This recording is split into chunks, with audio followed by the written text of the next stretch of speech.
Hello! I'm so excited to be here and to see all of you virtually. Welcome to the first ever Macmillan Family Librarian Preview. Cue the fireworks, the confetti cannons, the balloons, the cake, the kittens, the puppies. I'm your MC, Talia Scherer. I'm the head of Macmillan's Adult Library Marketing Department, and I am a hopelessly devoted fan of my colleagues in the Macmillan Children's Publishing Group and Tor Forge. Before we kick off today's book talking and author extravaganza, let's start by quickly reviewing today's schedule. Here we go. I hope you can see that slide. Next up, we'll be joined by Dr. Crystal Fleming, author of Rise Up, How You Can Join the Fight Against White Supremacy. At approximately 12:15, we'll begin the picture book buzz. At approximately 12:25, you'll hear about our middle grade offerings, followed by young adult around 12:40. At 1 o'clock, we'll be joined by Amanda Foody and Christine Lynn Herman, authors of All of Us Villains. At around 1:10, we'll start the adult book buzz and a corgi sighting. It's a miracle. Welcome, all corgis. And finally, we'll bring this wonderful program home with Ashley C. Ford. And one final but very important note, before I introduce our opening speaker, Dr. Crystal Fleming, we expect all participants to maintain an atmosphere of respect and fairness. Anyone who violates the standard of behavior, including engaging in any form of harassment, may, at the discretion of the organizers, be immediately removed. I'm now honored to introduce to you Dr. Crystal M. Fleming. Dr. Crystal M. Fleming is an award-winning sociologist and writer. She is professor of sociology and Africana studies at Stony Brook University. Crystal completed her PhD at Harvard University and has published scholarly research on racial oppression and anti-racism. She is the author of an academic book on race and white supremacy in France, as well as the critically acclaimed How to Be Less Stupid About Race on racism, white supremacy, and the racial divide. Fleming has published articles in Newsweek, The Root, Huffington Post, and more. Follow her on Twitter at @alwaystheself. Dr. Fleming, please, please, please, would you join us up here? Oh, one quick note, sorry. If you'd like to read Dr. Fleming's Rise Up, you may download it right now from Edelweiss, and it's also coming out in October. Thank you, and over to you. Well, thank you so much for that warm welcome. I'm simply delighted to be joining you all today virtually, and really grateful to have this opportunity to share more about the book. I would ask, if possible, to get the cover back up while I'm talking, but if it's not possible, we're just going to roll with it.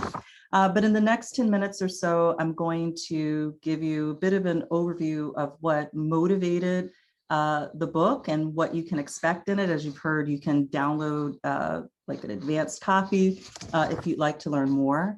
And I also want to thank the whole team at Macmillan, especially publicity marketing team, and my editor, Brian Geffen, who is just brilliant and has been a wonderful guide for me as I've embarked upon writing my first book for young people. So I'm super excited to connect with you all today. But last but not least, I want to acknowledge as well, you, our audience of educators and librarians, the real MVPs and VIPs. And our society owes so much to librarians and educators. And I'm not just saying that because I'm an educator. In fact, this Black girl from Chattanooga, Tennessee, raised by a hardworking mother of humble means, would never have been able to become a professor and a researcher if not for the incredible impact of teachers and librarians like you. Educators who recognized my potential and instilled in me a lifelong love of learning, reading, and writing. Your work is incredibly important to supporting student learning and academic achievement. And you opened the door as educators and librarians to new vistas and possible futures simply by introducing a child to new ideas, new information.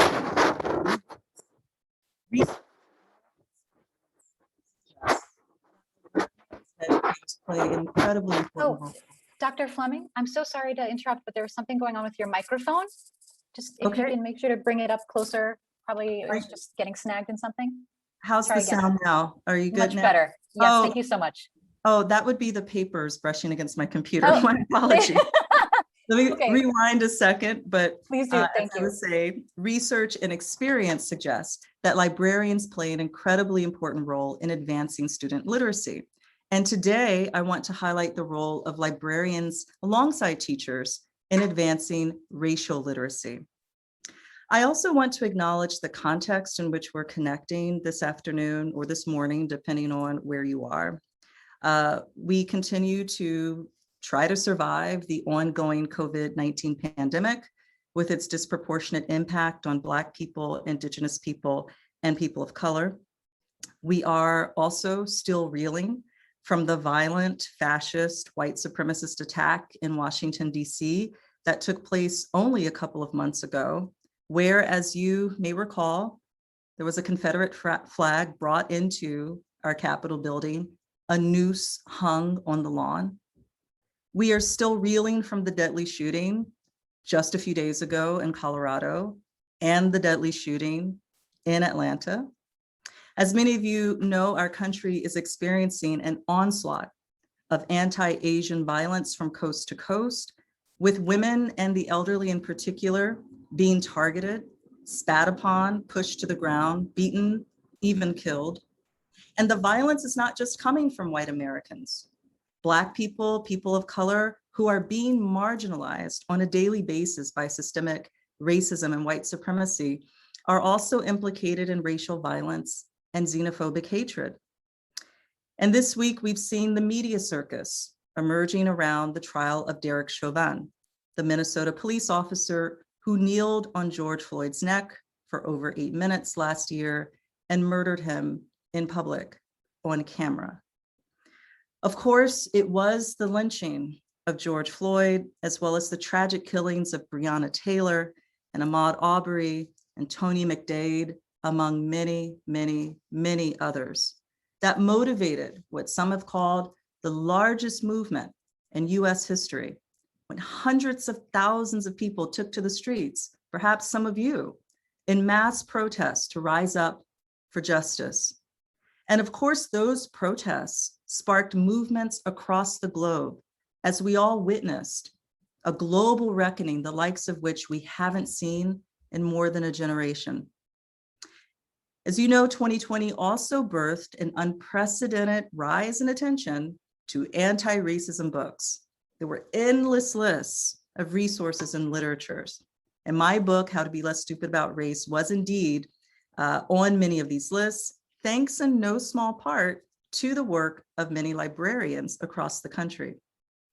But now comes the hard part. What happens when protesters go home? When attention spans move on? When the urgency that was so deeply felt last summer begins to wane? What happens when people might even begin to lose hope that change is possible? That's where you come in as educators, as librarians. Young people desperately need educational resources to make sense of these cascading and connected crises. And your work is vital for ushering in a massive and much needed cultural shift.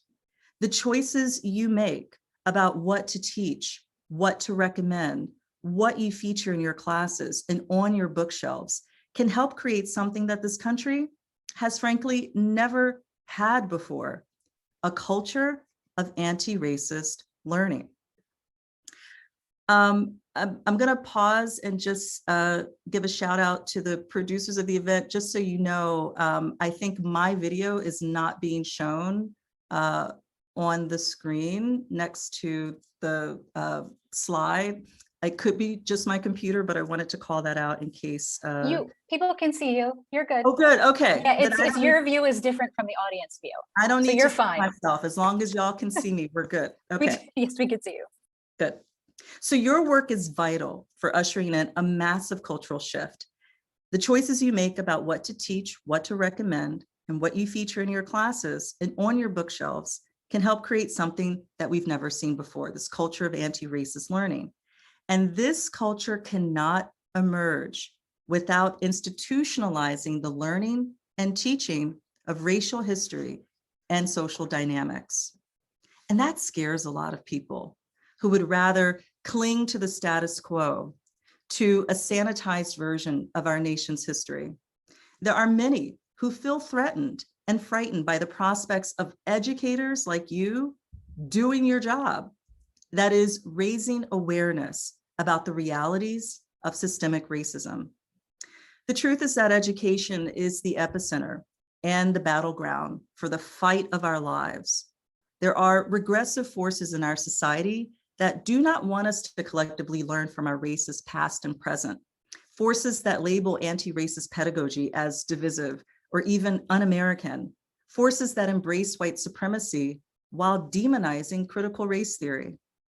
Recently, I asked some of my own students, what is the point of learning about white supremacy and facing the realities of indigenous genocide and slavery and centuries of legal oppression? What do they think of the idea that such topics are hateful or divisive? And their answers were extraordinary. Students spoke about the role of education in helping them understand how we are shaped by our upbringing and our ongoing histories. They described knowledge as a tool for not only making sense of society, but also taking an active role in changing society for the better. Some of them said that becoming educated about racism and white supremacy is also helpful for white youth who would like to speak up about racism in predominantly white spaces. Others talked about the need to acknowledge the wrongs of the past in order to address present-day injustices. A student said that they've observed what they called cognitive dissonance among some of their white friends and family members when being confronted with the realities of racism later in life. In their view, the student said, such dissonance derives from the exclusion of diverse perspectives in education, and they spoke to the need to broaden curricula. Another said that they felt even more patriotic than people who deny the history and ongoing realities of racism because they see love of country as tied to learning from the past. Another finally expressed the view that learning this history could actually help them build compassion and empathy for other groups. And I think that's such a powerful statement. It's exactly this belief in the power of anti-racist education to build a culture of empathy that inspired me to write Rise Up. I don't have to tell you all in the audience today that knowledge is power, but suffice it to say that knowledge is essential for not only rising up against racial injustice, but also understanding how and why injustice has been perpetuated from one generation to the next. Why are Nazis still marching for white power in the 21st century? Why are undocumented children of color being separated from families and housed in cages? Where did racism come from? Why hasn't it already disappeared? And what can young people do about it? My hope is that Rise Up will provide young readers with a resource for understanding the roots and legacies of white supremacy, but also with a powerful belief in their ability to affect change. The book emphasizes the agency and resistance of Black people, Indigenous people, and people of color, as well as the contributions of white anti-racists who have fought alongside people of color to rise up against racial oppression over the last few centuries. Rise Up promotes the vision and values that unite all anti-racists who wish to build a better and inclusive world: empathy, respect, and solidarity across our differences. In every era of our history, systemic racism has been challenged by everyday people and activists alike. And through these dramatic tales of incredible accomplishments on the part of anti-racists against all odds, Rise Up aims to bring anti-racism activism to life with accounts of abolitionists, interracial groups of activists, as well as contemporary examples of resistance that center the perspectives and experiences of change agents, including youth. So with all that said, I want to just close by sharing with you again my vision and my hope that the book will provide youth again with the educational resources to make sense of these ongoing and cascading crises, but also a roadmap and a mission statement for their journey to a lifelong commitment of anti-racist work. I want kids of color, as well as white youth, to see that they are a part of a long, long struggle, an ongoing struggle to build a better world. And in this way, they can feel part of an expansive community of like-minded people who know the power of collective action to transform our society. The ethos of this book, I think, in conclusion, can be summed up with this motto: every civil rights activist, educator, organizer, and activist, and advocate was a kid, just like you. So that's my story, that's the book, and I sincerely hope that it will be useful as a resource in your classrooms and in your libraries as you work to equip students with powerful tools, not only to make sense of what's going on in our society, but also to change it. Thank you so much for your attention, and thanks for featuring our work today. Thank you for that powerful introduction to today's program. Dr. Fleming, we're so excited to read your book. And as a reminder, you can download it right now on Edelweiss. Have a lovely afternoon, Dr. Fleming. And next up, I cannot wait to introduce you to MCPG's Mary Van Aken, and she will share with us her favorite middle grade picks. But first, let's talk about me and my favorite middle grade book called Potato Pants. I mean, come on, it's about a potato wearing pants.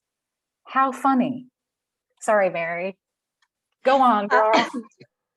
Talia, that is one of my favorite picture books we've ever published. So that recommendation is the perfect kickoff to our picture book preview. Next slide, please. Okay, I hope everyone just gasped at this title. When Mark Pett's editor shared I Eat Poop with us all for the first time, we all had the same reaction. Gross! But please put that first instinct aside, because what's within is anything but gross.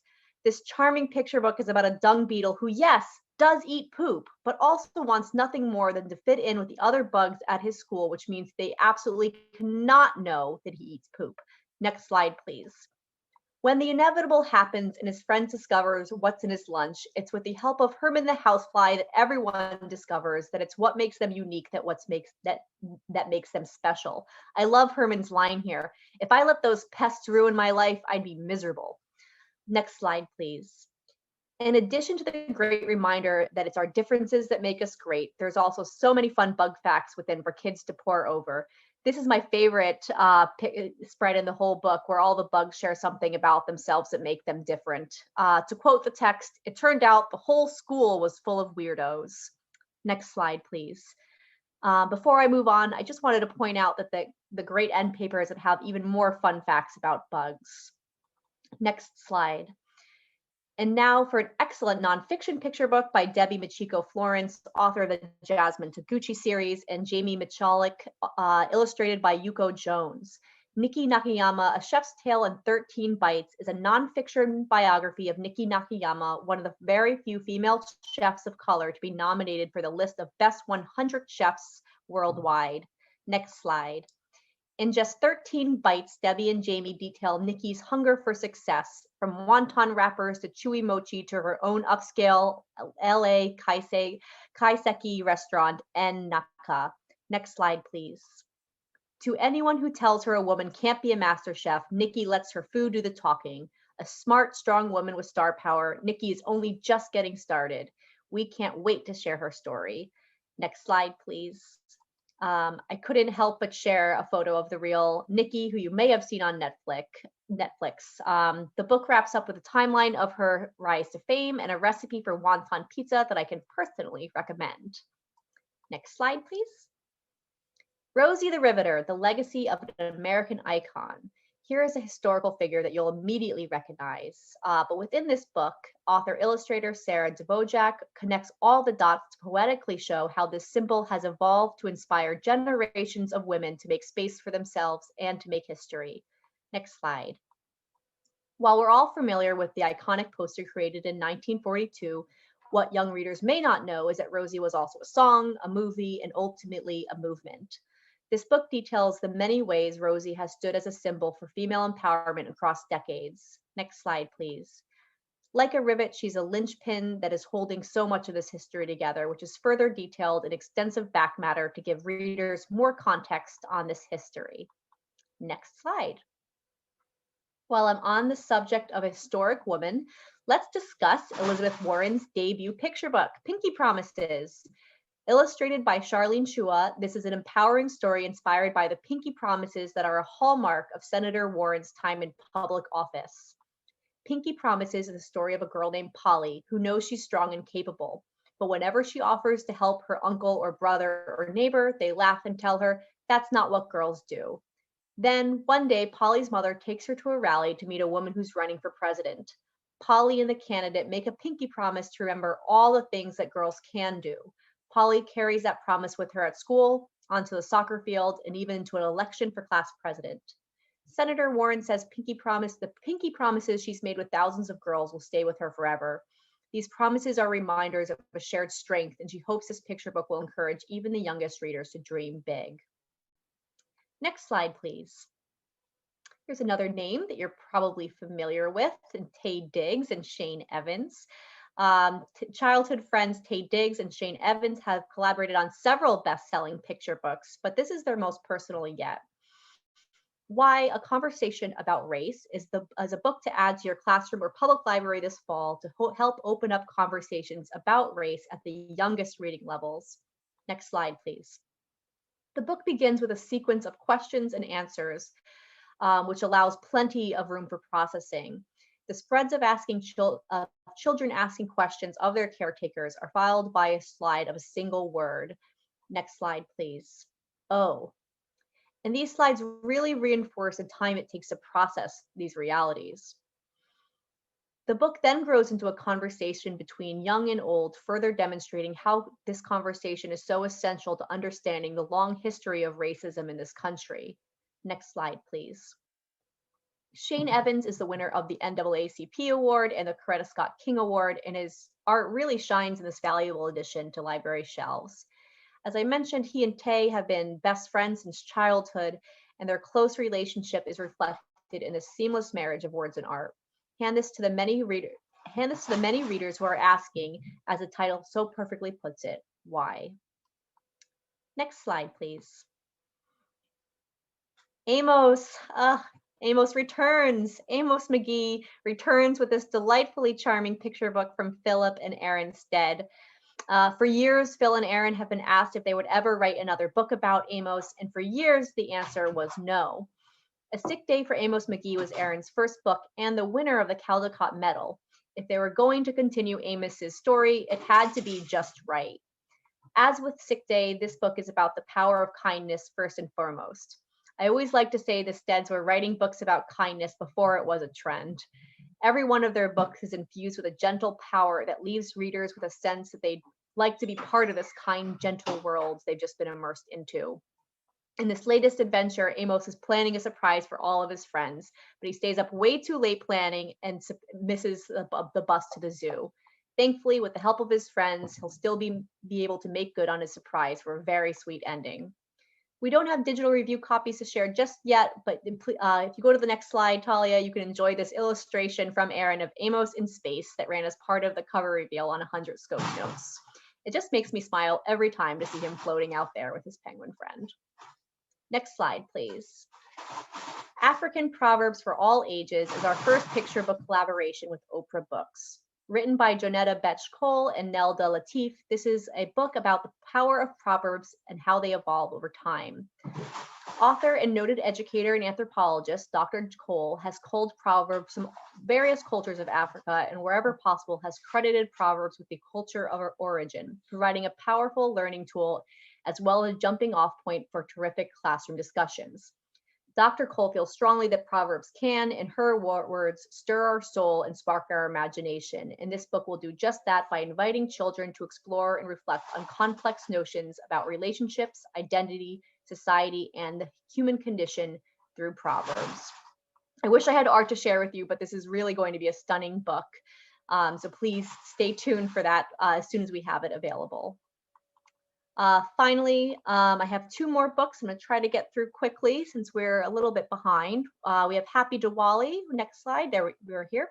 Okay, is a joyful celebration of Diwali, the Hindu festival of lights held over the months of October and November. It celebrates the triumph of good over evil, knowledge over ignorance, and light over darkness. This holiday story conveys both the excitement and the rich traditions of Diwali. There's great, next slide, please. There's great back matter here that has, a list of ceremonial terms and a delicious lassi recipe. And I did want to call out that the authors are also sisters-in-laws who celebrate Diwali together with their families. Their passion for this subject really, comes through in this book. And finally, the last picture book on our list to present today is Awake by Mags DeRoma. This fresh, suspenseful, and ultimately empowered picture book creeped its way into all of our hearts at Macmillan. We follow a little girl throughout the night as she faces her and my biggest fear, the giant, hairy, beastly spider that's lurking in the corner of her room. What can she do? How can she get rid of it? What if it takes over her whole bedroom? I'm going to ask Talia just to flip through the next few pages so you can get a sense of the beautiful art here. Which really helps this book stand out. I feel like it's just a book that begs to be read aloud. And I love at the end, there's a great, if you keep flipping just, I think 2 more slides, Talia. There's a slide of what we all know is the real answer to how to get rid of a spider. Empty cup, a piece of cardboard, and a kind heart. You can see the imagination at work in these spreads. And that is it for our picture book preview. There's a couple series continuing this fall, including Ben Hattke's Julia's House series and Eva Chen's Roxy series. Thank you so much. I just wanted to point out that I Eat Poop is also among one of my favorite picture books. It is hysterical and it makes a lot of sense, Okay, next up, we've got some middle grade. Let me introduce to you MCPG's Kristen Luby and Tor's Issa Kaban. But first, something about me. I know, enough about me. My favorite middle grade novel is Shannon Hale's Real Friends. I know, it's so good, and not because the main character has red hair and freckles. Just kidding. Kristen, come on up. Oh, here you go. Thanks, Hey. Talia. I have a real treat for you. The second book I'm going to talk about is going to make your day. But first up, Scary Stories for Young Foxes. For fans of the Newbery Honor book, Scary Stories for Young Foxes, rejoice. We have a brand new standalone companion book by Christian McKay Heidecker coming, Scary Stories for Young Foxes, The City. In the first book, readers were introduced to 2 fox kits who were separated from their litters and experienced unspeakable terrors in the forests and fields around the area where they live. In this new story, readers will meet 3 new fox kits as they attempt to survive a frighteningly new environment, the city. These are 8 interconnected short stories that are compulsively readable and perfect for young horror fans. Christian layers his chilling stories with real facts about foxes, and I also love that he explores a lot of deeper themes like urban industrialization, humanity's impact on the natural world, animal cruelty, and what animals must do to survive in modern times with humans moving in on their natural environments. This book also features more seriously creepy spot art by Junyi Wu. Read this book with the lights on. Next slide, please. Here you go, Talia. Readers can't get enough of the New York Times bestselling Friends series by Shannon Hale and Lewin Pham, and neither can we, and neither can Talia. This graphic memoir series follows the real-life Shannon Hale through the trials and tribulations of growing up. In Friends Forever, the third book in the series, following real friends and best friends, Shannon is now in 8th grade, so she's a little bit older. She was in elementary school in the first 2 books, and life is more complicated than ever now. Everything keeps changing. Her classmates are starting to date each other, but no one seems to want to date her. And no matter how hard she tries, she can't seem to just be happy. And she's working through insecurities, and she's working through undiagnosed depression, and she worries about disappointing everyone who cares about her. This is another incredibly relatable story from Shannon and Wynne, exploring feelings I think we can all relate to. And through their signature humor, warmth, and insight, they have crafted another incredible love letter to their younger selves and to readers everywhere, a reminder to us all that we are all enough just the way we are. Next slide, please. There you can see some interiors from the book. There you go, Talia, Major Day. Beloved New York Times bestselling author Catherine Applegate says you can best describe her new book, Willadine, through the epigraph she chose for the book, which is a short quote from a speech by Greta Thunberg. I've learned you are never too small to make a difference, which is such an important thing to tell kids right now. This is a fantasy story about climate activism starring 11-year-old Willadine, a young animal lover who is part Greta Thunberg and part Jane Goodall. Willadine's village has lately been impacted by natural disasters like fires, mudslides, and droughts. And the annual migration of hummingbirds has also been impacted. You can see a hummingbird on the cover here. They migrate every year like monarch butterflies to build their bubble nests above the blue willow trees. But this year, not a single hummingbird migrated, and no one knows why. So this is an eco-mystery filled with STEM concepts like biodiversity and species interdependence. But this is also a big-hearted story that is classic Catherine Applegate. It explores themes of finding the courage to speak your mind and cherishing your friendships. Next slide, please. In Other Boys, debut author Damien Alexander delivers a moving middle grade memoir about his struggles with bullying, the death of his mother, and coming out. Damien's family doesn't look like your classic TV family. His mother is dead, his father is gone, and he's being raised by his grandparents in a low-income household. And Damien does things that boys aren't supposed to do, like play with Barbies instead of G.I. Joe. And now Damien is about to begin 7th grade at a new school, and he has a foolproof plan to avoid the bullying he has experienced his entire life. He's going to stop talking completely. So on the first day of school, he doesn't say a word. Next slide, please. He has been teased his entire life for being different, especially by other boys. But if boys can be so cruel, then why does Damien have a crush on a boy? Damien's colorful art and distinctive voice will draw readers into this moving and relatable story. This is a story that will speak to anyone who has ever felt too different from others, and especially to those young queer readers who are still discovering themselves and learning to find their voice. And this is a story that will show them they aren't alone. Next slide, please.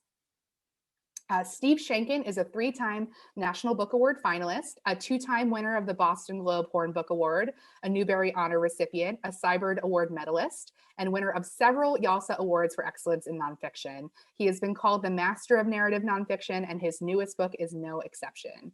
Fallout is the incredible follow-up to Steve's 2013 Newbery Honor book Bomb, the true story of the creation of the atomic bomb and the beginning of the Cold War.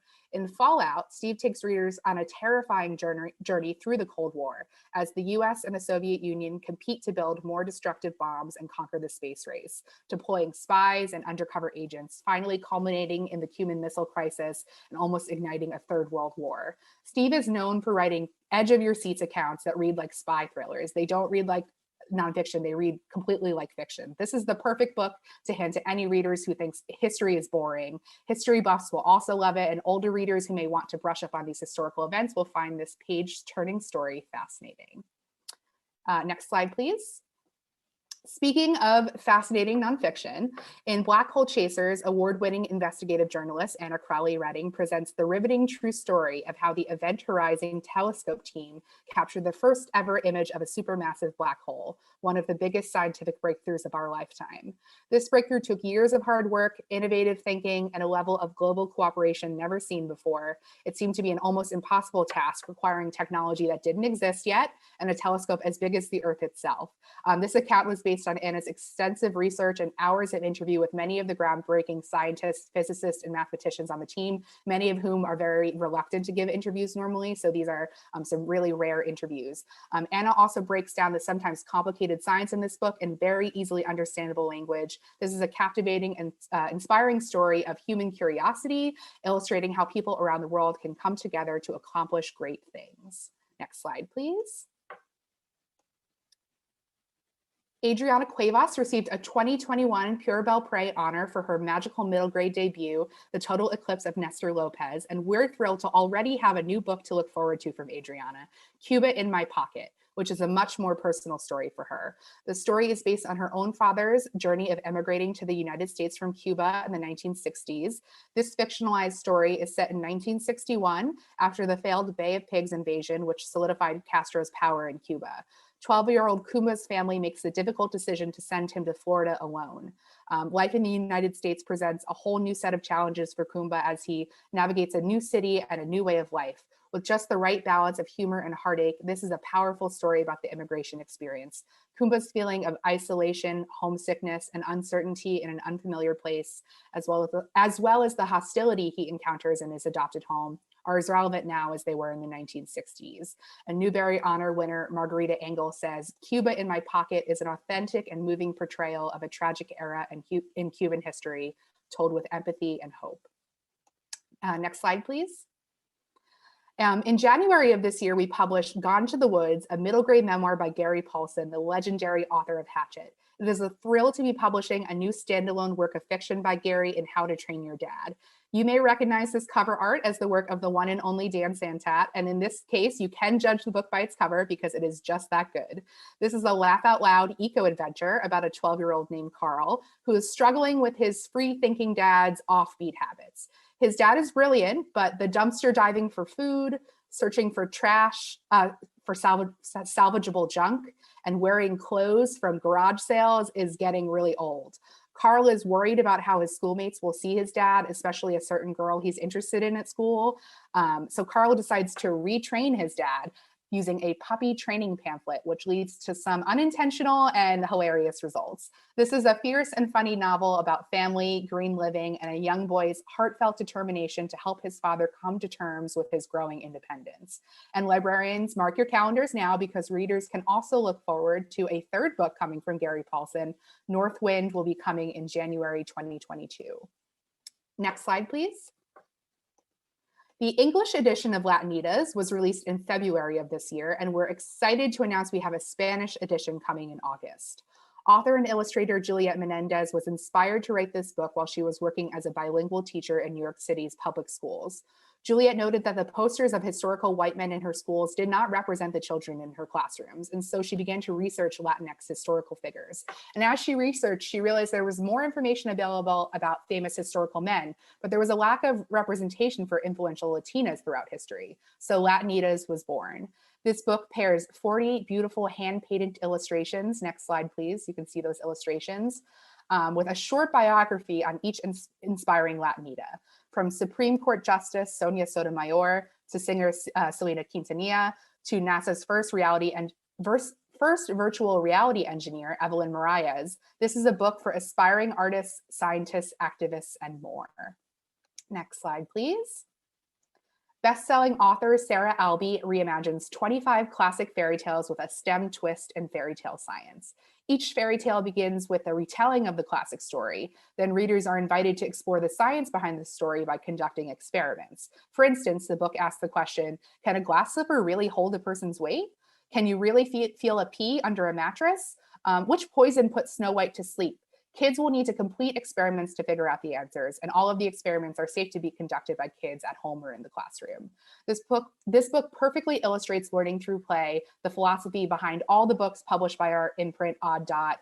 These books encourage curiosity and reinforce core concepts through hands-on learning, and this is a perfect way to sneak in some STEM concepts. Next slide, please. Carnegie Medal nominee and New York Times bestselling author Megan Shepherd crafts a harrowing story about a girl and her dog in Dog Star, a story based on true history. Nina is a lonely young girl living in Moscow whose father is working for the Soviet space program. Laika is a stray dog from the streets who is selected and trained to be sent into orbit. When the two meet in the laboratory, a friendship blooms between them that will soon be tested by shocking secrets and hard truths. So Nina, the girl in the story, is a fictional character, but Laika was a real Soviet space dog who was the first animal to orbit the Earth. Little was known about the real Laika, but this novel serves as a tribute to her. This is a lush historical adventure about the unbreakable bonds of a friendship between a girl and her dog, as well as a compelling historical fiction for fans of Eugene Yelchin and Anne M. Martin. This book includes an author's note and back matter providing more information about the real historical Laika and the facts about the space race. Next slide, please. If you're looking for more scary middle grade, look no further than The Monsters of Brookhaven. From award-winning Irish author Padraig Kenny comes an action-packed middle grade fantasy about a family of monsters, perfect for fans of Holly Black and Neil Gaiman.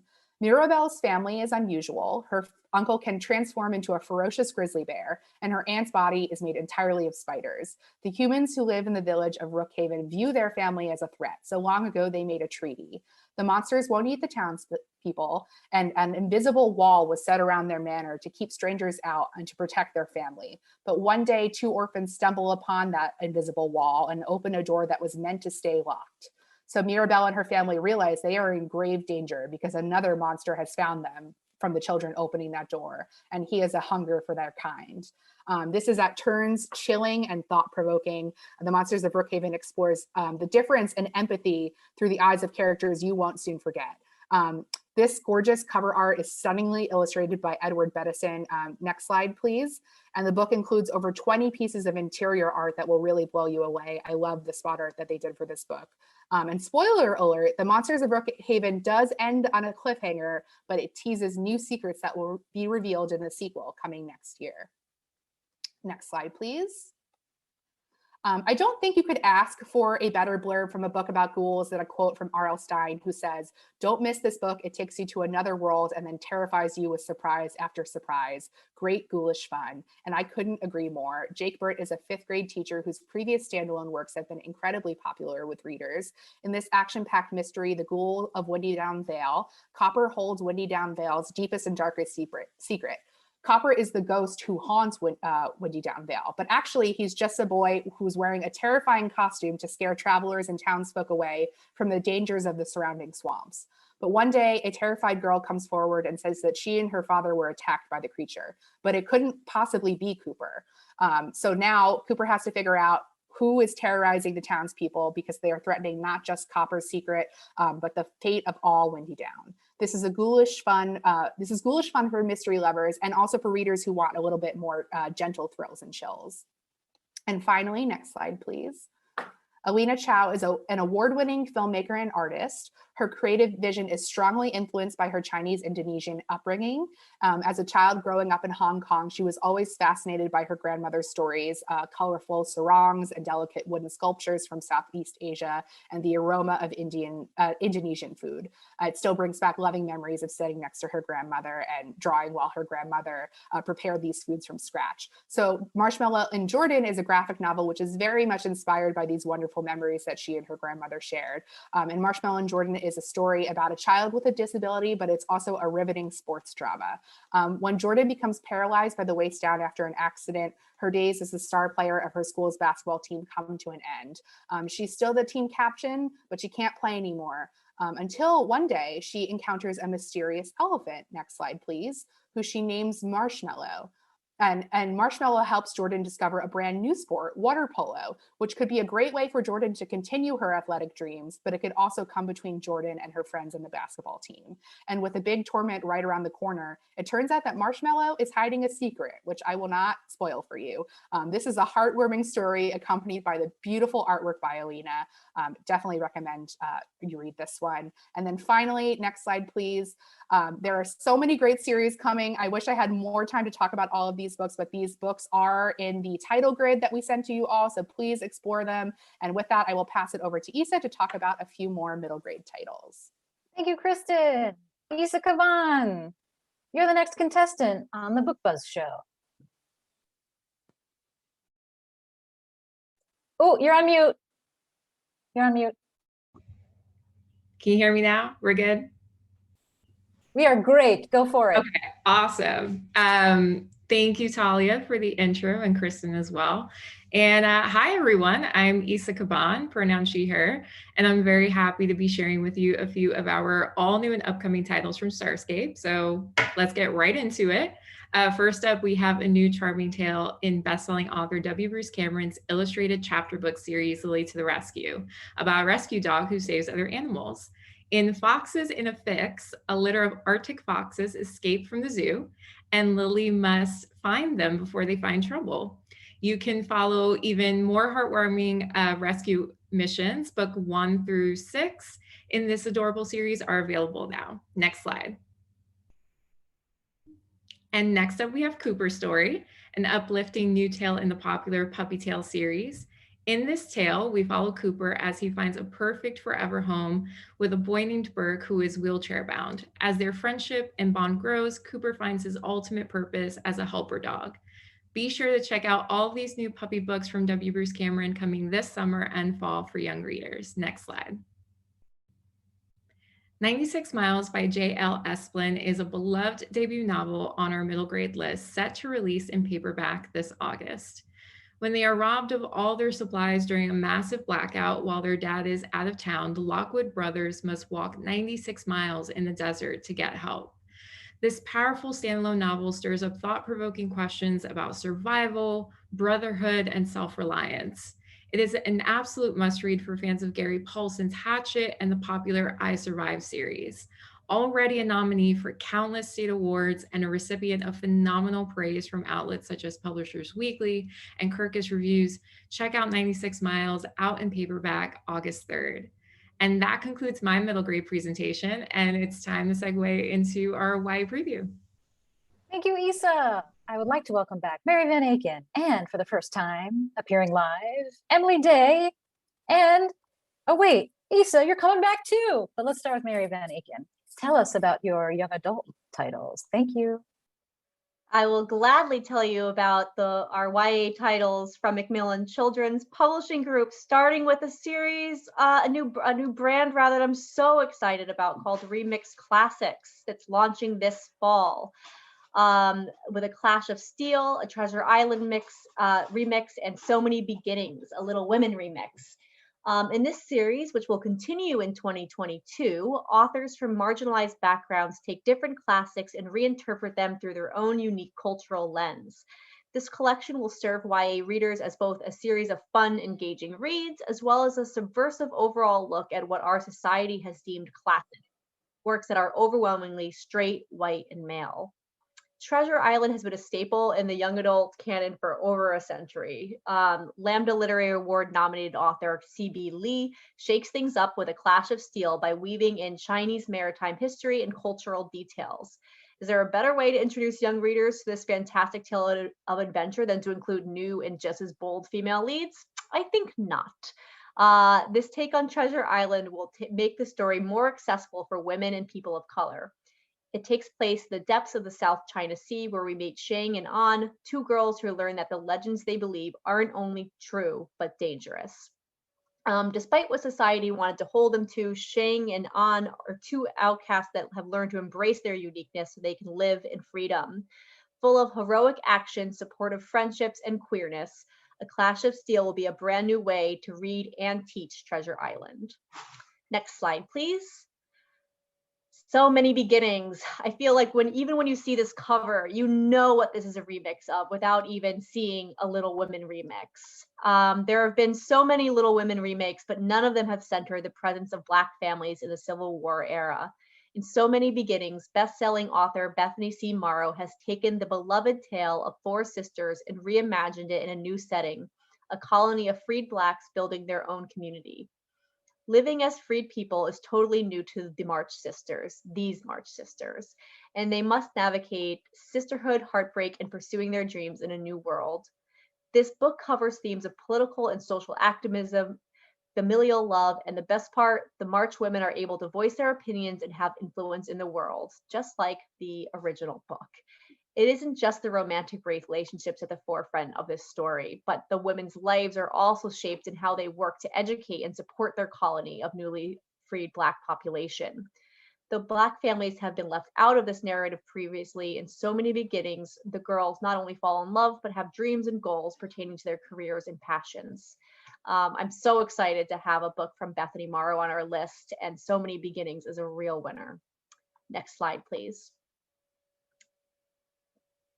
Jennifer Matu. I have worked with Jennifer Matu since the very beginning of her career at Macmillan, when she published The Truth About Alice. And she has just gone from strength to strength, but this year has obviously been a huge one for her, with Moxie having just been made into a Netflix movie starring Amy Poehler, the Amy Poehler. Her newest book, Bad Girls Never Say Die, is similar to Moxie in that it's all about teen and feminist empowerment. And it's bound to be an instant hit too. I think this is a feminist retelling of The Outsiders, and also has some very Pretty Little Liars vibes. The strong female leads must come together to face with heavy issues like assault, bullying, and tragedy. And it's a story of unlikely friends who unite to protect each other and break down what they know about being good or bad. Drama, murder, secrets. Bad Girls Never Say Die is a story of redemption, loyalty, and female empowerment. Really, I think I've seen a few recastings of The Outsiders over the years, but really in Jennifer's hands, this is so beautifully done in this historical YA fiction. Next slide, please. I also wanted to add about Jennifer. She's also a high school English teacher, and I think so much of her work in the classroom just bleeds over onto the page. You can just really tell she knows her audience. Okay, A Face for Picasso by Ariel Henley. In A Face for Picasso, Ariel gives a vulnerable account of her life with Cruzon syndrome. Ariel and her twin Zan were connected at the cranium in the womb and are the first set of twins known to have lived to adulthood with this disease.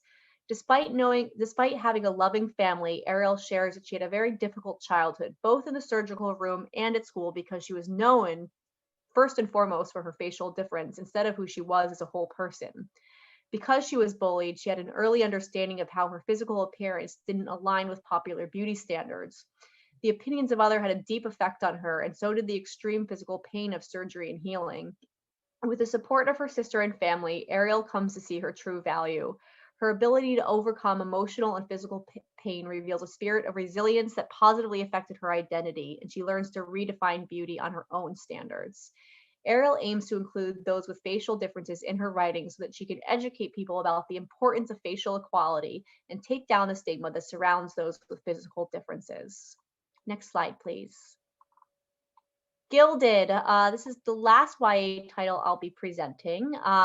Marissa Meyer, I'm sure many of us can agree, is the queen of fairy tale retelling. So it makes sense to be on board, as another author this fall who is doing a classic retelling.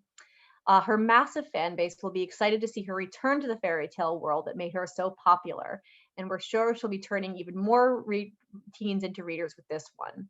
In Gilded, an interpretation of Rumpelstiltskin, a poor miller's daughter is cursed by a god of lies, and she develops a talent for telling tall tales.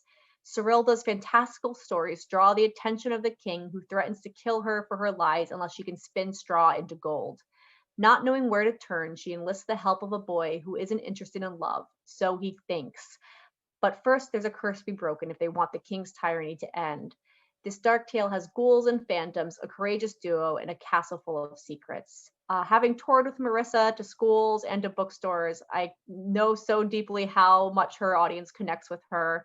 And I think she is the kind of author who turns people into readers with these fairy tale retellings. So we're really, I would say that this book is very much more in line with Heartless than Lunar Chronicles. So it's a little bit older. And also great for a crossover audience. All right, next slide. I think that is it for me. Thank you. I'm supposed to welcome you warmly, Emily Day. You are warmly welcomed. Thank you very much, Talia Scherer. So as Talia mentioned, my name is Emily Day. I am here to talk about some upcoming YA from Flatiron Books and Wednesday Books. So let's get to it. Next slide. Before I do that, Really quick, just be sure to check out the Days YA section on our website. It is where I and some of my esteemed colleagues write candid reviews of upcoming YA. Next slide, please. First up, we have Hurricane Summer from Asha Bromfield. From Riverdale actress Asha Bromfield comes a passionate debut set against the backdrop of a Category 5 hurricane in the heart of Jamaica. Tilla is sent to live with her father in Jamaica for the summer, where she hopes to make a connection with the man who has always been a mystery to her. But as dark family secrets start to unravel, a hurricane hits the island and threatens the lives of those she loves.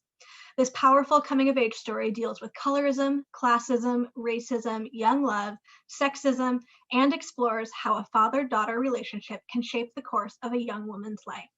Next slide, please. Cool for the Summer by Dahlia Adler.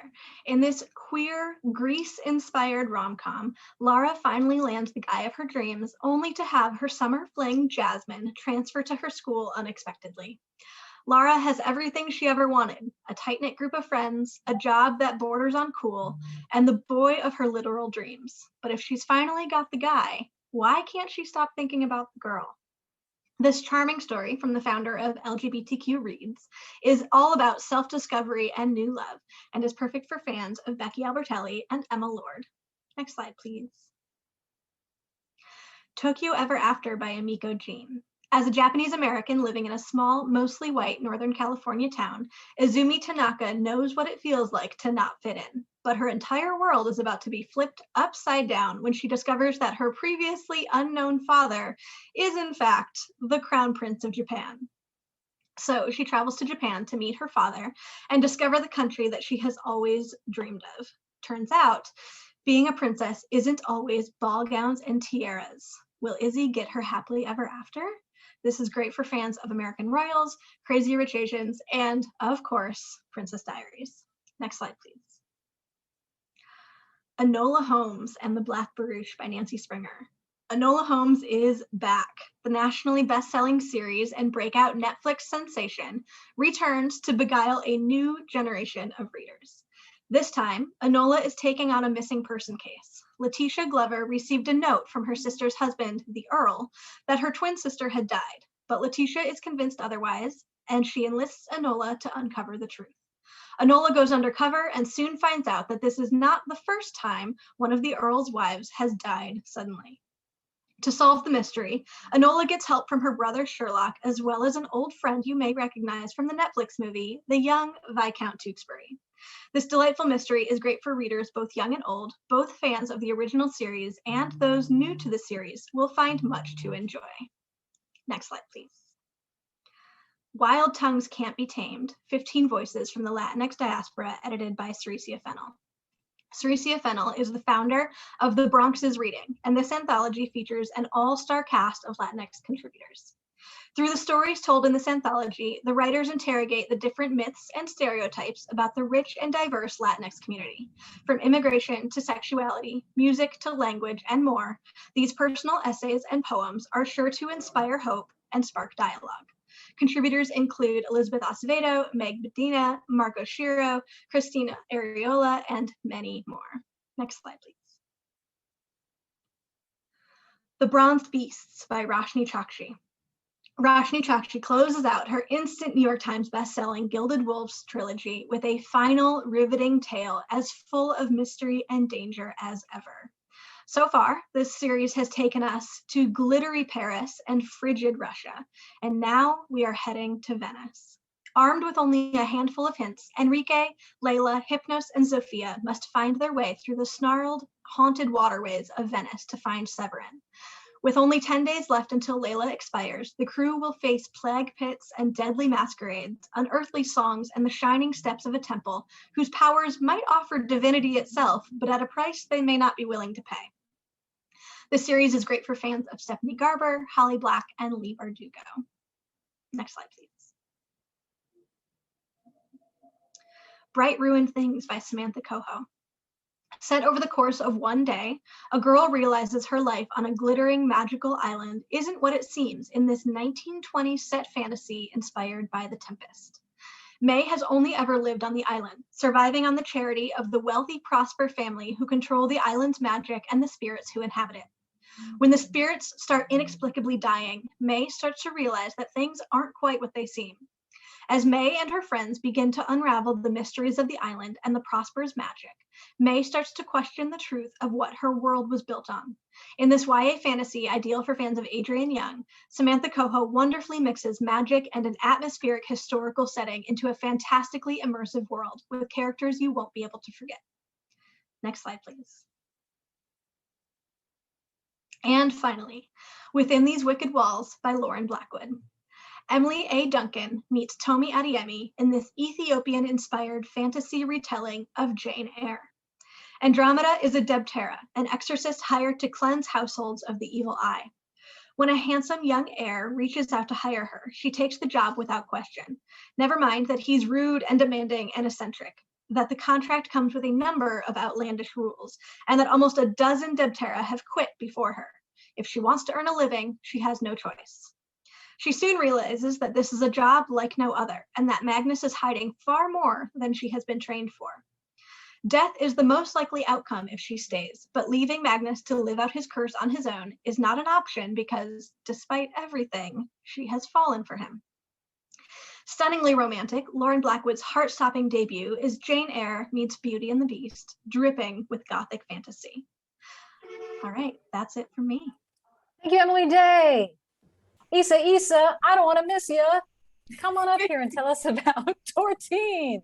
You are just killing it right now. Let me just say you are killing being our MC. And I adore you. I just wanted to say that publicly. Hi again, everyone. Before I dive into our new and upcoming YA novels, I wanted to call out that you can follow Tortine on social, sign up for our newsletter to keep updated on all the latest news and releases from our brand. And now we'll kick off things with A Chorus Rises. Next slide. YA sensation Bethany Seymour not only has her Little Women remix coming out this year that Mary presented so wonderfully earlier in this buzz, Bethany is also making her return to the magical universe of Ensemble of Water in this highly anticipated follow-up to her captivating debut fantasy. Chorus Rises is an all-new tale set that centers on a local teen influencer, Naima Bradshaw, as she uncovers the true power of her magic when faced with the threat of online radicalism against sirens. Readers will get to know the real Naima, witnessing the fall and rise of a young Black girl whose spirit cannot be broken and whose magical voice will not be silenced. Morrow's YA debut, Ensemble of Water, became an instant national bestseller upon its release last summer, receiving countless praise from notable YA authors, including Jason Reynolds, who calls the novel beautiful and brilliant. Filled with Black girl magic, fierce sirens, and also a hot gargoyle, yes, I said hot gargoyle, that is sure to become your new book bae. The paperback edition of Ensemble of Water releases this summer, along with A Chorus Rises on June 1st. Next slide.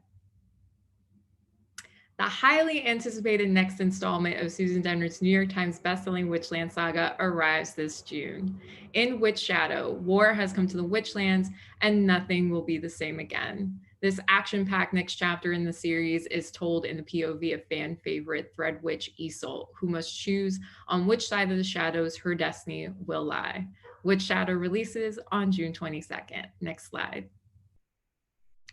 Our favorite band of queer superheroes are flying onto a shelf near you this July. Flashfire is the explosive sequel to USA Today and New York Times bestselling author TJ Klune's YA debut, The Extraordinaries, a perfect read for fans of Marissa Meyer and Becky Albertalli. In this next installment, new heroes are arriving in Nova City, and readers are reunited with lovable fanfic writer Nick Bell and his friends, who must figure out who is virtuous and who is villainous. If you have not checked out the series, I urge you to do so. It's so fun, charming. It's basically a hug for your heart. So definitely read it and then share it with someone you love. Perfect for anyone who loves queer romances, the Marvel Cinematic Universe, and spends a lot of their downtime reading fanfic. Featuring a vibrant and diverse cast of lovable characters that will spark joy and make you laugh, don't miss Flashfire, coming July 20th, as well as the paperback edition of The Extraordinaries out that day as well. Next slide. Prepare yourself for queer, badass cowgirl energy and Charlotte Nicole Davis's thrilling conclusion to their Good Luck Girls duology. Set in an alternate Wild West, The Sisters of Reckoning is a fantasy adventure featuring a diverse cast of female outlaws on the run from human and inhuman forces. Along the way, these young and fearless women will forge friendships, overcome tremendous loss, and encounter unexpected love. This incredible series is getting a brand new illustrated cover look in 2021, making it an exciting time for new readers to dive into this harrowing journey of revenge, freedom, and justice. The Sisters of Reckoning releases August 10th, and as you wait for the sequel, check out the new paperback edition of The Good Luck Girls out now. Next slide. Forest Sworn from debut author Elaine Audrey Becker is the launch of a new fantasy series with a timeless feel for fans of Melissa Albert and Emily Duncan. To be born of the forest is a gift and a curse. Readers will follow shapeshifter Wara as she sets off on an epic quest through a dangerous forest in hopes of saving her kingdom from a magical illness. I, like many people out there, was listening to Taylor Swift's Folklore album on an endless loop while in quarantine. And for me, this book is the white equivalent of that album. There's so many magical, cozy, eerie forest vibes throughout this tale that will leave you feeling absolutely enchanted. Crafted with lyrical prose and gripping twists, Forestborn releases on August 31st. Next slide. If you are already a fan of Lauren Shippen's YA fantasy series based on her beloved podcast, The Bright Sessions, you will be thrilled to hear we have an all-new standalone tale set in the universe coming this fall, featuring the origin story of another fan favorite character from the podcast, Rose. Rose belongs to a family where each member has a super ability. That is, except for Rose. While her mom is seeing into the future, her dad is moving things he can't touch, and her brother is reading minds, Rose is 19 and working in the kitchen of a local restaurant with dreams of becoming a chef. That is until an accident causes Rose's super ability to finally manifest, and suddenly Rose realizes she can walk into dreams. But the more time she spends in the dream world, the more complicated her ability becomes. And it turns out her carefully constructed dream world isn't safe. It's filled with danger she never could have imagined. Some Faraway Place releases on September 28th. Next slide. And for my grand finale, I bring you All of Us Villains. I need all of you to envision the Hunger Games in your mind right now. And now add in dark magic, queerness, and delicious scandal. Prepare yourself mentally and emotionally for book one of this all-new fantasy duology from the flawless author duo that is Amanda Foody and Christine Lynn Herman, who will actually be joining us live here momentarily to tell you more about their incredible new series together.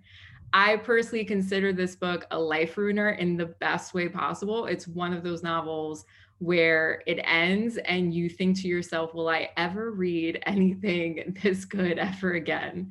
I cannot wait for the world to experience this twisted, satirical, and pulse-pounding roller coaster for themselves when All of Us Villains releases November 9th. And that is a wrap for me, everyone. I hope you've enjoyed this YA preview, and thank you so much for your time. Thank you, Isa. And before we are joined by Amanda Foody and Christine Lynn Herman, I would love to introduce them properly, though Isa did a remarkable job. I hope everybody's going to go out now and grab a copy. So Amanda Foody is the YA and middle grade author of the Shadow Game series, the Wilder Lore series, and more. Formerly a tax accountant, Amanda lives in Boston, and you can find Amanda on Twitter and Instagram at Amanda Foody. Christine Lynn Herman is the author of YA novels about magic, monsters, and growing up, including the Devouring Grey duology and the Drowning Summer. Writing updates and cat pictures, Christine Lynn can be found on Twitter and Instagram at Christine Exists. We'll be publishing Foody and Herman's All of Us Villains in November, but you can download it from Edelweiss right now. Welcome, Amanda and Christine Lynn. Turn on your cameras, get yourselves off mute. There you are. Hey, welcome. Thank you so much for having us. That was quite the introduction. Yeah. Oh my goodness. I can't see Christine either, but I think we were both smiling pretty widely that whole time. Absolutely. Okay, Amanda, I can see you now. Oh, I see you too. Okay. Oh, this is perfect. I feel like Excellent. I'm talking at you. Okay. All right, shall we get started? Yeah, that sounds awesome. Great. Okay. Hi, my name is Christine Lynn Herman. And I'm Amanda Foodie, and the two of us are best friends and the co-authors of All of Us Villains, the first in a YA fantasy duology that releases from Torteen on November 9th. And we're so excited to be here for this opportunity to share with you like what the book's about and how much fun we had writing it and what we hope readers will love about it. So, All of Us Villains is set in a fantastical world that looks a lot like ours, but is full of magic. More specifically, it's set in the small city of Ilvernath, where a dark curse has been secretly unfolding for centuries. Every generation, 7 families name a champion among them to compete in a tournament to the death. The winning family gains control over the city's high magic supply, which is the most powerful resource in the world. And now the cycle is beginning again, except this time, everything is different. After the publication of a salacious tell-all book, Ilvernath's bloody curse is now subject to worldwide spotlight. Tourists, protesters, reporters, they've all flocked to the city to witness this generation's tournament unfold. And its 7 teenage champions are front page news and have been dubbed the infamous Slaughter 7. And we'd like to introduce you to the 4 of them, our 4 narrators of this story. So up first is Alistair Lowe. He is the competitor whose family has won nearly every tournament. They are the undisputed villains of Ilvernath. Even before the world learned about the curse, the Lowes had a notorious reputation of power and cruelty. Alistair is just as terrible and just as fearsome as all the rumors claim. After an entire childhood training to become champion, Alistair isn't just prepared to be the villain of this story, he's looking forward to it. The Lowes are usually the winners of the tournament, but the Greaves are always the losers. In the tournament's long and bloody history, the Grieve family has never once won it. And Gavin Grieve, who is our second narrator, is determined to change that. All the media attention has pushed him further and further into the background as the reporters focus on the other shinier families. Gavin knows right now that if he dies in the tournament, his death won't even make the front page in the tabloids. But he's going to change that reputation and become the first Grieve victor by any means necessary. Meanwhile, our third main character, Isabel McCaslin, has been splashed across the headlines for months. She was the first of the Slaughter 7 to be announced, almost a whole year before the tournament was due to begin, which labeled her as the bloody paparazzi darling and the face of the tournament around the world. Except Isabel never wanted to be champion. She wasn't the one who submitted her name to the newspapers, but her family loved the attention it brought them, which gave her no choice but to compete. Since then, she's lost all of her friends and her popularity. She's had nothing to do but grow stronger. Because even though she didn't want any part of this, Isabel will do whatever it takes to survive. And then our 4th and final narrator is Bryony Thorburn, and she's never seen Ilvernath's tournament as a curse.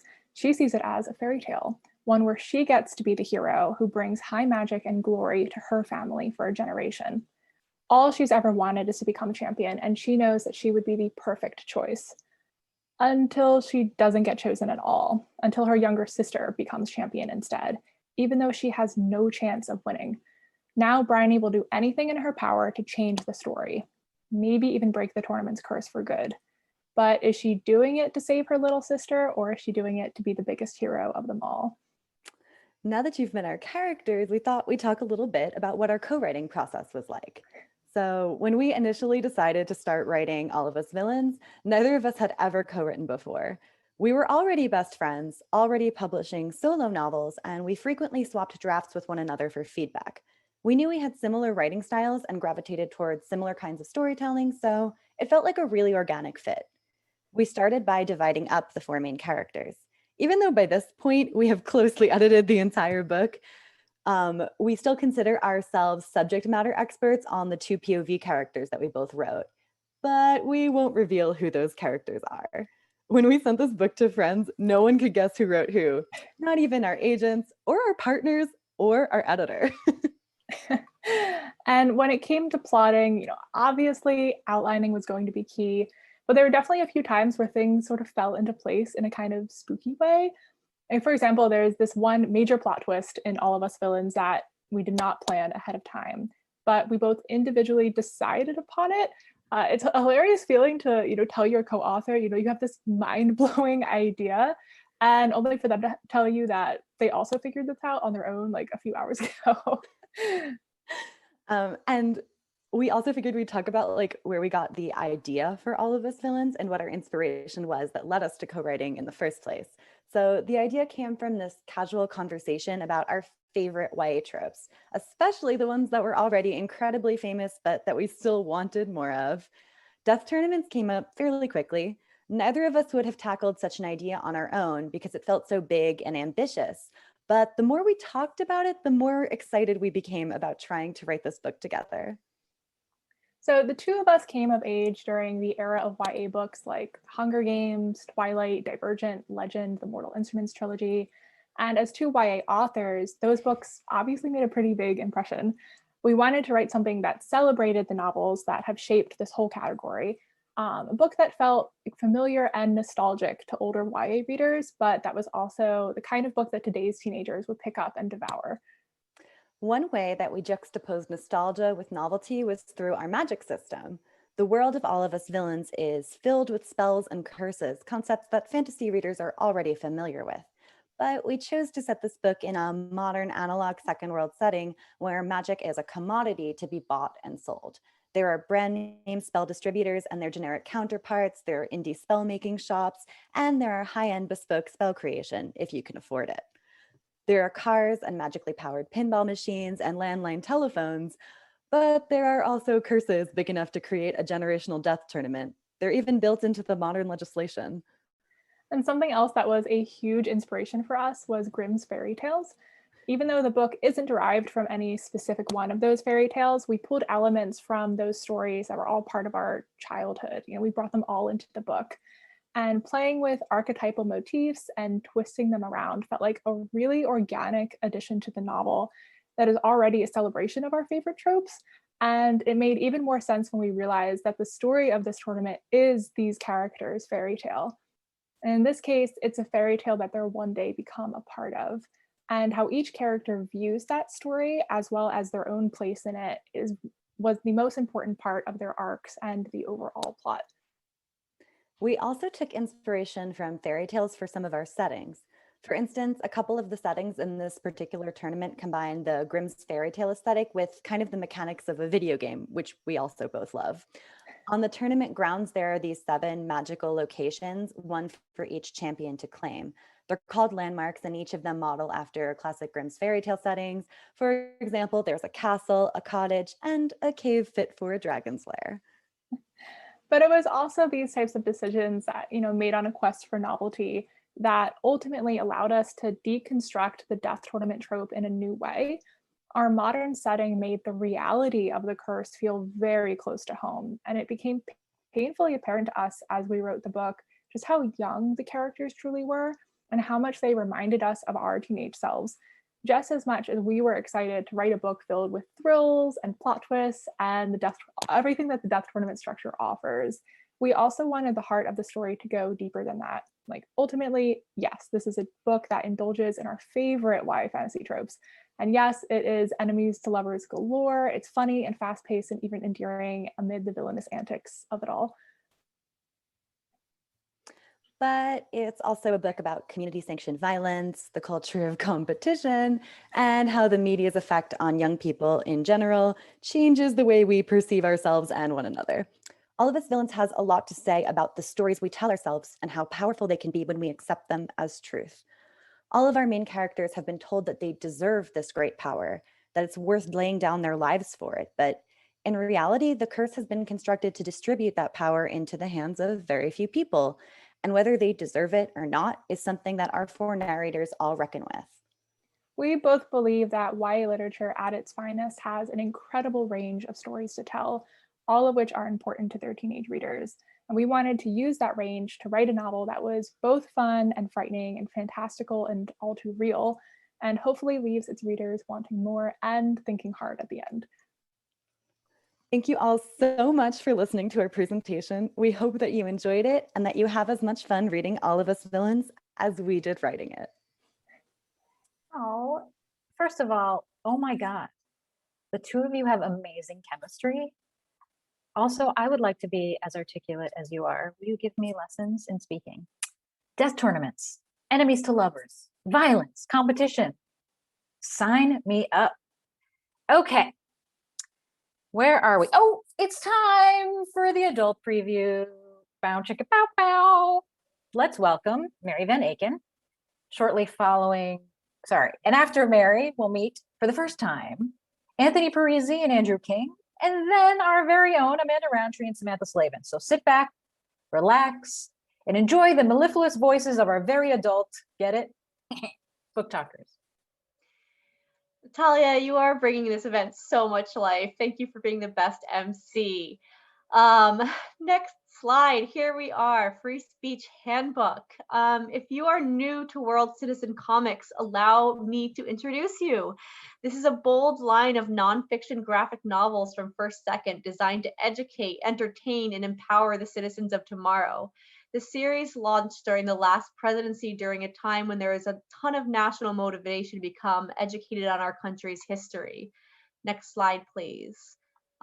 This series includes Unrig, How to Help Our Broken Democracy, Fault Lines in the Constitution, The Framers, Their Fights, and the Flaws That Affect Us Today, What Unites Us, Reflections on Patriotism, and RE Constitutions, Connecting Citizens and the Rules of the Game. Next slide, please. In this next installment, Free Speech Handbook, a practical framework for understanding our free speech protections, Ian Rosenberg and Mike Cavallaro create a practical framework for appreciating where our free speech protections have come from and how they may develop in the future. Next slide, please. Freedom of speech is fiercely defended in America and has been since the First Amendment was written. But how does it work and what laws shape it? Drawing on parallels between 10 seminal Supreme Court cases and current events, Free Speech Handbooks lays out the fundamentals of First Amendment law in an accessible and engaging way. Ian Rosenberg has been a First Amendment lawyer for 20 years and is currently head of chief counsel for NBC. If you're not familiar with the series yet, I encourage you to flip through the digital review copy and please be in touch if you're interested in review copies of any other titles in the series. Next slide, please. The other title I'm presenting today is The Prince of the Skies by Antonio Iturbe. This is a gripping narrative of friendship and exploration in an homage to Antoine de Saint-Exupéry, an unforgettable writer who touched the lives of millions of readers and who was able to see the world through the eyes of a child. In the 1920s, long before he wrote The Little Prince, Antoine de Saint-Exupéry was an accomplished pilot, along with Jean Mermoz and Henri Dulamat. Please excuse my pronunciation throughout here. He was chosen to pioneer new mail routes across the globe. While back on the ground, he was the first, both he and his first fiance and his wife were also becoming famous writers. Their literary world with its stormy passions and love triangles reminds me of the Bloomsbury Group, and the novel is steeped in French literary culture of the 1920s to the Second World War. Much of it is surprisingly New York based, and although it also spans the globe as only one in an airplane can. The Little Prince has been translated into 300 languages, and readers will undoubtedly enjoy this behind-the-scenes look both into the world of aviation and the story of the man who wrote the book that is beloved by so many. And that is it from me. Thank you. That was super quick. Thank you, Mary Van Aken. And now, please welcome Andrew and Anthony. I like to call them A squared. No, I've never called them that before in my life. Welcome. Go on. Thank you, Talia. And hi, everyone. I'm Anthony Parisi from Tor. Thanks for joining us today. And here's how you can best connect online and on social media with Tor and our adult imprints, Forge, Tor.com Publishing, and our brand new heart imprint, Nightfire. And now I'll get right to the books. Next. The Library of the Dead by T.L. Huchu. Sixth Sense meets Stranger Things in T.L. Huchu's The Library of the Dead, a sharp contemporary fantasy following a precocious and cynical teen as she explores the shadowy, magical underside of modern Edinburgh. When ghosts talk, she will listen. It's kind of her job. Ropa dropped out of school to become a ghost talker. Using her Zimbabwean magic, she now speaks to Edinburgh's dead, carrying messages to those they left behind. But she's not the only supernatural force in Scotland. and when a big, mysterious something leaves behind a trail of bewitched and huskified children, devoid of joy and strength, she has to investigate. This book is a type of fantasy with supernatural and horror elements and heart that appeals to readers both inside and outside the genre, including YA readers. The Library of the Dead is the first in a new series coming out June 1st. Next. The Freedom Race by Lucinda Roy. Poet and memoirist Lucinda Roy emerges into the genre fiction scene with her exciting debut novel, The Freedom Race, a poignant blend of subjugation, resistance, and hope. In the aftermath of a cataclysmic Second Civil War, ideological divisions among the states have hardened. In the Homestead Territories, an alliance of plantation-inspired holdings, Black labor is imported and biracial mule seeds are bred. Raised in captivity, Jellybean Gigi Loudermule must enter the annual Freedom Race as a runner. For her and her friends, it is the only chance to escape. But in order to succeed, they must exhume a survival story rooted in the collective memory of a kidnapped people. Author of Buffalo Soldier, Maurice Brodus said, "If you ever have the feeling that if you don't read something, you may be missing out on something momentous, I got that vibe from the very first page." The Freedom Race releases on July 13th. Next. That was awesome, Anthony. She Who Became the Sun by Shelley Parker Chan is Mulan meets the Song of Achilles, an alternate history fantasy about the origins of the rise of the Ming Dynasty, starring a genderqueer main character. Ju's brother is destined for greatness. She is not. But when a bandit attack leaves the siblings orphaned, it is her brother who succumbs to despair and dies, leaving his identity and fated destiny up for grabs. She takes both. A non-exhaustive shortlist of awesome stuff you'll find in this book: page-turning action, incredible slow burn romance, power grabs, intrigue, epic, tragic, and gorgeous, said Alex E. Harrow, author of The 10,000 Doors of January. She Who Became the Sun will rip your heart out and put it back when it comes out on July 20th. Next. Thank you. You might recall TJ Klune's New York Times best-selling and 2021 Alex Award-winning The House in the Cerulean Sea, a story about the nature of life's sweetness and how we can choose to embrace it if we are bold enough to try. Now TJ Klune musters his trademark humor and passionate queer love to take on a new topic: death. Under the Whispering Door is the story of a man named Wallace Price, who suspects he might in fact really be dead when a reaper comes to visit him as he attends his own funeral. But Wallace isn't ready to pass just yet.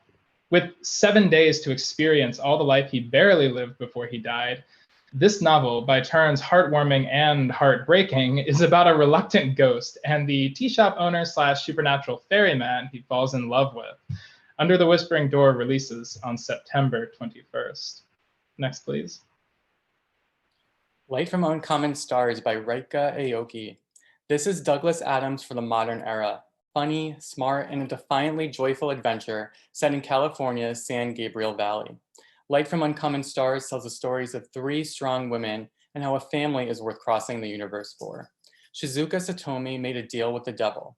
To escape damnation, she must entice 7 other violin prodigies to trade their souls for success. Shizuka has already delivered 6 prodigies, and when Katrina Nayuan, a young transgender runaway, catches Shizuka's ear with her wild talent, she can almost feel the curse lifting. She's found her final candidate. But in a donut shop off a bustling highway in the San Gabriel Valley, Shizuka meets Lantron, a retired starship captain who came to Earth to protect her family. And though Shizuka doesn't have time for crushes, or so she says, love just may be in the air, along with a side of warm donuts. Fans of TJ Klune and Becky Chambers will absolutely love this book.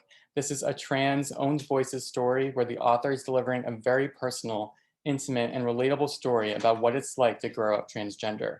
Readers will connect with and love Katrina and be swept away with her story. Light from Uncommon Stars becomes available September 28th. Next. Destroyer of Light by Jennifer Marie Brissett.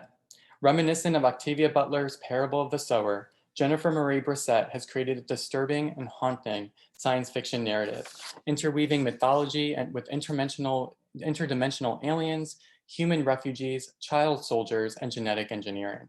Over 300 years in the future, all humans on the planet Ulysses are refugees following the alien destruction of Earth. In the novel, we follow 3 intertwining stories: a young girl abducted by a violent warlord, twin brothers searching for the lost son of a human alien couple, and a young woman with extraordinary powers who's risen through the insurgent ranks. Their stories skate across years to build towards one moment, when the fate of all, human and alien, hangs in the balance.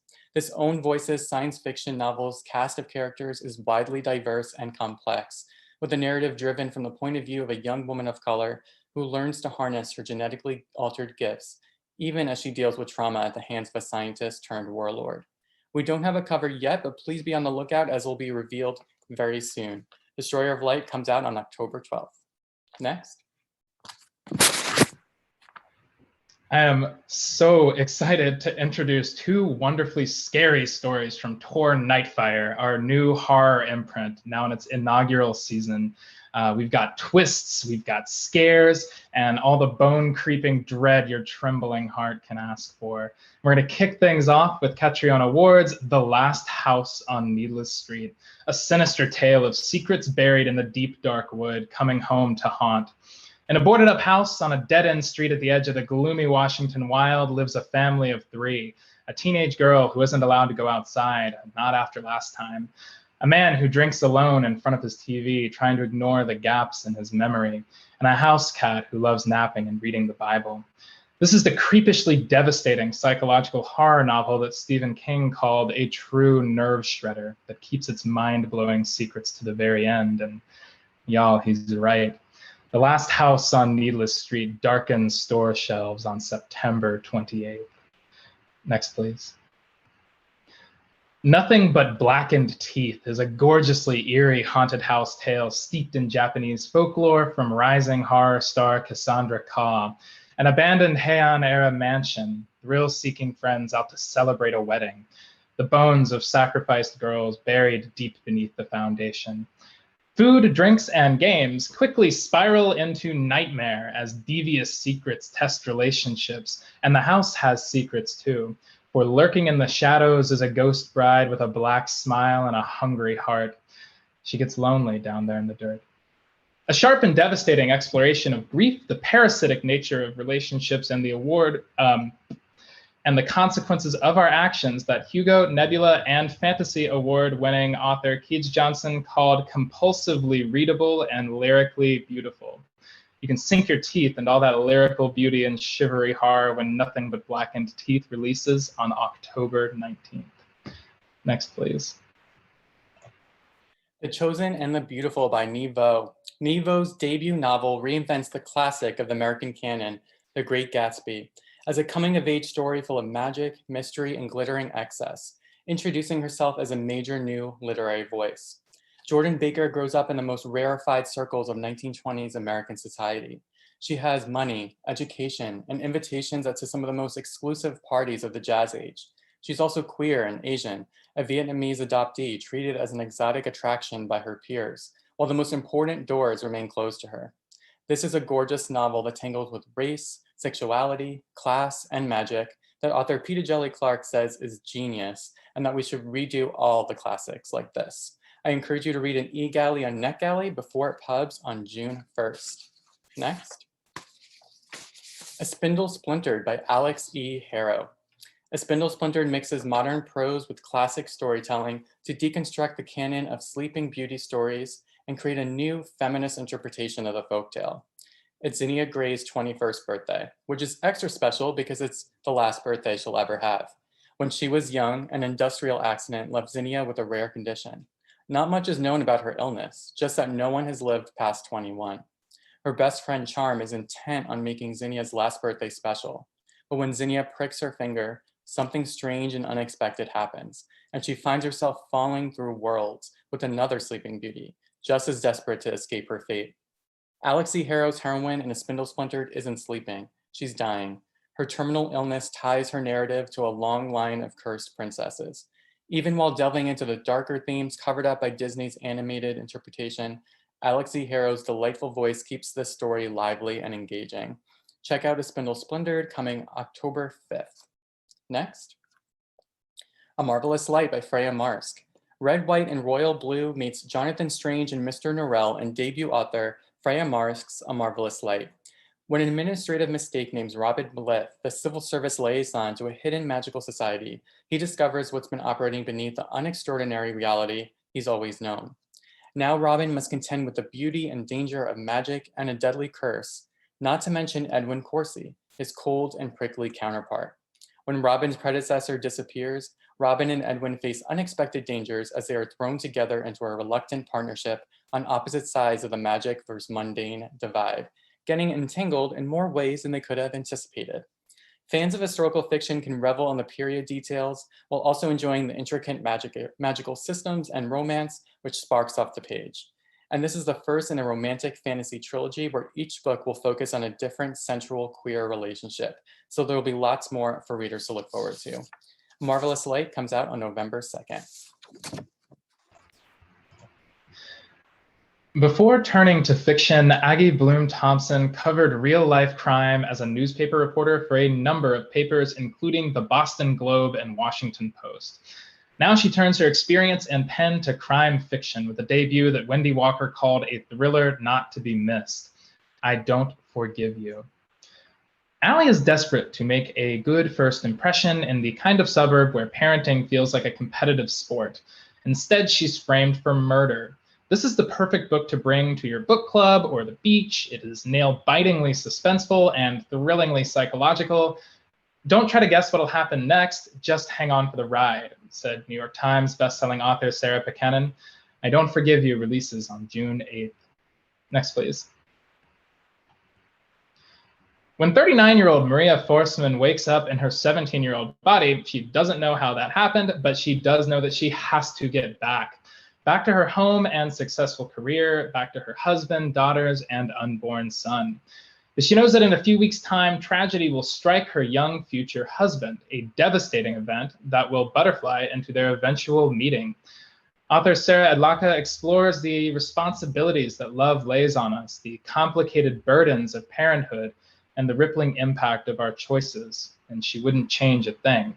Arriving in stores on August 10th. Can Maria change time and still keep what it has given her? Next, thank you. Masterfully plotted with a twisted ending, a riveting character-driven story, a must-read. That starred review from Library Journal is talking about Her Perfect Life by USA Today bestselling and 6-time Agatha Award-winning author Hank Philippi Ryan. Everyone knows Lily Atwood as a beloved television reporter. She's got fame, Emmys, and even her own hashtag, Perfect Lily. But her one secret could unravel everything. All of her story tips come from one anonymous source, a source that starts feeding her inside information about her own life. No one reveals a secret without reason, and now Lily is terrified. How far will she go to protect what she has? You can find out when this book releases on September 14th. Next. And thank you so much. Please feel free to reach out and follow us on social media, and thank you. Thank you, Andrew.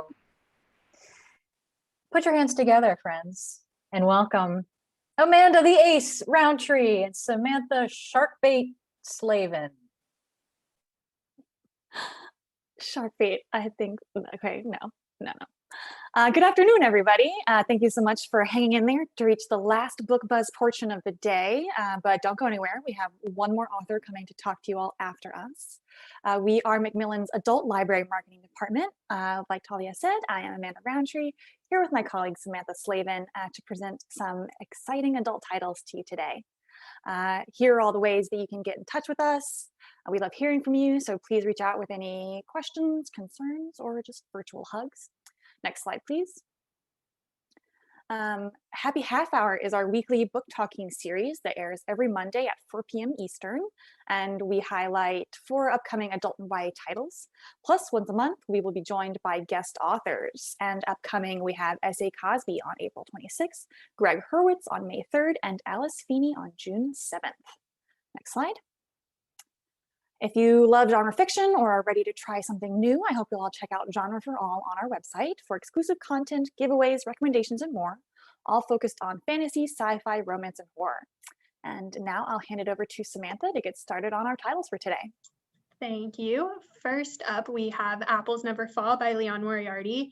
The #1 New York Times bestselling author is back, and this time she wants to know, if your mother was missing, would you tell the police, even if the most obvious suspect was your father? Apples Never Fall takes a look at marriage, sibling rivalry, and the lies we tell with the Delaney family. Stan and Joy and their 4 grown children are a family that love one another unconditionally. But then, one night changes everything. When a bleeding girl, Savannah, knocks on Stan and Joy's door, they are more than happy to give her the kindness that she needs. But that kindness was not all that she wanted. When Joy goes missing and Savannah is nowhere to be found, the 4 Delaney children are left to re-examine their parents' marriage and the family they thought they knew. Next slide, please. The Madness of Crowds by Louise Penny. All the Devils Are Here left Gamache investigating a strange key and family secret in Paris, and now Inspector Gamache returns to Three Pines in the next adventure from #1 New York Times bestselling author Louise Penny. This 17th book in the Gamache series begins as the new year approaches and Chief Inspector Gamache's family vacation is interrupted as he is asked to provide security for a visiting professor's lecture at a nearby university. But not all goes as planned. The lecture becomes heated and a murder is committed, leaving Gamache to get investigating. Next slide. Beautiful World, Where Are You by Sally Rooney. We are so excited to have Sally Rooney join Macmillan, especially with a story as heartwarming as this. Beautiful World, Where Are You is about the devoted friendship between 2 women, their lives, loves, families, and ambitions with parallel romances that are never sentimental or sappy, but are cut with a bittersweet reality. It stars a novelist, Alice, who meets Felix, and Alice's best friend, Eileen, who slips back into something with Simon. Conversations with Friends and Normal People were massive bestsellers, and Beautiful World, Where Are You may just be Sally Rooney at her best. Next slide. Three Sisters by Heather Morris, bestselling author of The Tattooist of Auschwitz and Silka's Journey, is back with another story of family, courage, and resilience inspired by real life. This time, we have 3 Slovakian sisters that survived Auschwitz, clung together, nearly died from starvation, and now have to face the last hurdle, the death march. As they travel to Israel, their new home, the 3 sisters have to face the ghosts from their past, the battle for freedom, and some secrets that they've kept from one another in order to find true happiness. With appearances and overlapping events from characters we all know and love from Heather Morris's previous novels, this beautiful story will fit right in with The Nightingale, All the Light We Cannot See, and The Lost Girls of Paris. Next slide. Crossroads by Jonathan Franzen is the first in a trilogy from a central author in contemporary literature. The trilogy tells the story of a Midwestern family spanning 3 generations from the Vietnam War to present day. This first story takes place around Christmas time, 1971, just outside Chicago, about Russ, the assistant pastor and ex-director of Crossroads, the church youth group. With a marriage that seems to be going stale and 4 children all dealing with times of stress, this intimate and humorous start to the trilogy is great for readers of Andre Osmond and Marilyn Robinson. Next, please. The Ballerinas by Rachel Kapelke Dale is a stunning debut with page-turning suspense all about the world of ballet. Sharp and feminist, The Ballerinas invites readers to get an inside look into the intensity of the art and the illusion of the beauty that must be preserved. Set in Paris, The Ballerinas evokes romance and elegance. This is a timely and provocative story with themes such as the complexities of friendships, sexual politics, and a Me Too inspired scandal. The author lives in Paris and is a former ballerina, so is extremely connected to the world that she writes about. This is perfect for fans of Black Swan, The Wife Between Us, and with a twist like that from Big Little Lies. Next slide. My Monticello by Jocelyn Nicole Johnson. This groundbreaking debut takes inspiration from real life in each of the character stories, largely the overall violence of white America on Black and brown bodies. For readers of The Vanishing Half, Trust Exercise, and The Topeka School, this is the story of people fighting to survive in America. Set in a near future with a diverse group of Charlottesville neighbors fleeing violent white supremacists, My Monticello shows the relentless struggles against reality and fate. Next slide. An Abolitionist Handbook, 12 Steps to Changing Yourself and the World by Patrice Cullors. Author of When They Call You a Terrorist, co-founder of Black Lives Matters, and inspiring public speaker, Patrisse Cullors is here with a framework for how to be a modern-day abolitionist. Filled with love, fierce compassion, and precision, Patrisse teaches readers how to have effective conversations, make space for difficult feelings, practice forgiveness, and so much more. This is for anyone looking to reimagine a world filled with dignity, care, and respect. Next slide. Entertaining Race, Performing Blackness in America by Michael Eric Dyson, the New York Times bestselling author of Tears We Cannot Stop. From one of America's most enduring voices, Entertaining Race includes never before seen material from sermons to the eulogy for Aretha Franklin. This is a compelling vision of a resourceful set of ideas about American history and culture as Dyson continues to celebrate the outsized impact of African American culture and politics on America. This is a book for everyone, from sports fans to activists to churchgoers. Next slide. The Heron's Cry by Anne Cleves is the extraordinary follow-up to The Library Reads Pick, The Long Call, the first in her Two Rivers series. This time, Detective Matthew Venn is called to a murder scene at a rural artist's home. And the murdered man, well, he had been investigating a suicide in the local area weeks before his own death. And then another man is found dead and the heat intensifies. Longtime fans of Anne Cleves will love this one, along with readers of The Night Swim and The Bitter Roots. Filled with intrigue and murder, Anne Cleves is once again a mystery master. Next slide. Sleepless by Romy Hausman is the exciting, mind-bending second novel from the author of Dear Child, which had 3-starred reviews and was an Indie Next pick. After being released from prison, Nadia wants nothing more than to live a normal life. But then one of her new friends kills her lover and begs for Nadia's help. The two women make for a remote house in the woods, the perfect place to bury a body.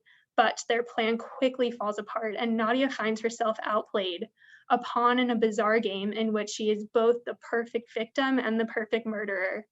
This twisty thriller will be great for fans of The Escape Room and Sandy Jones.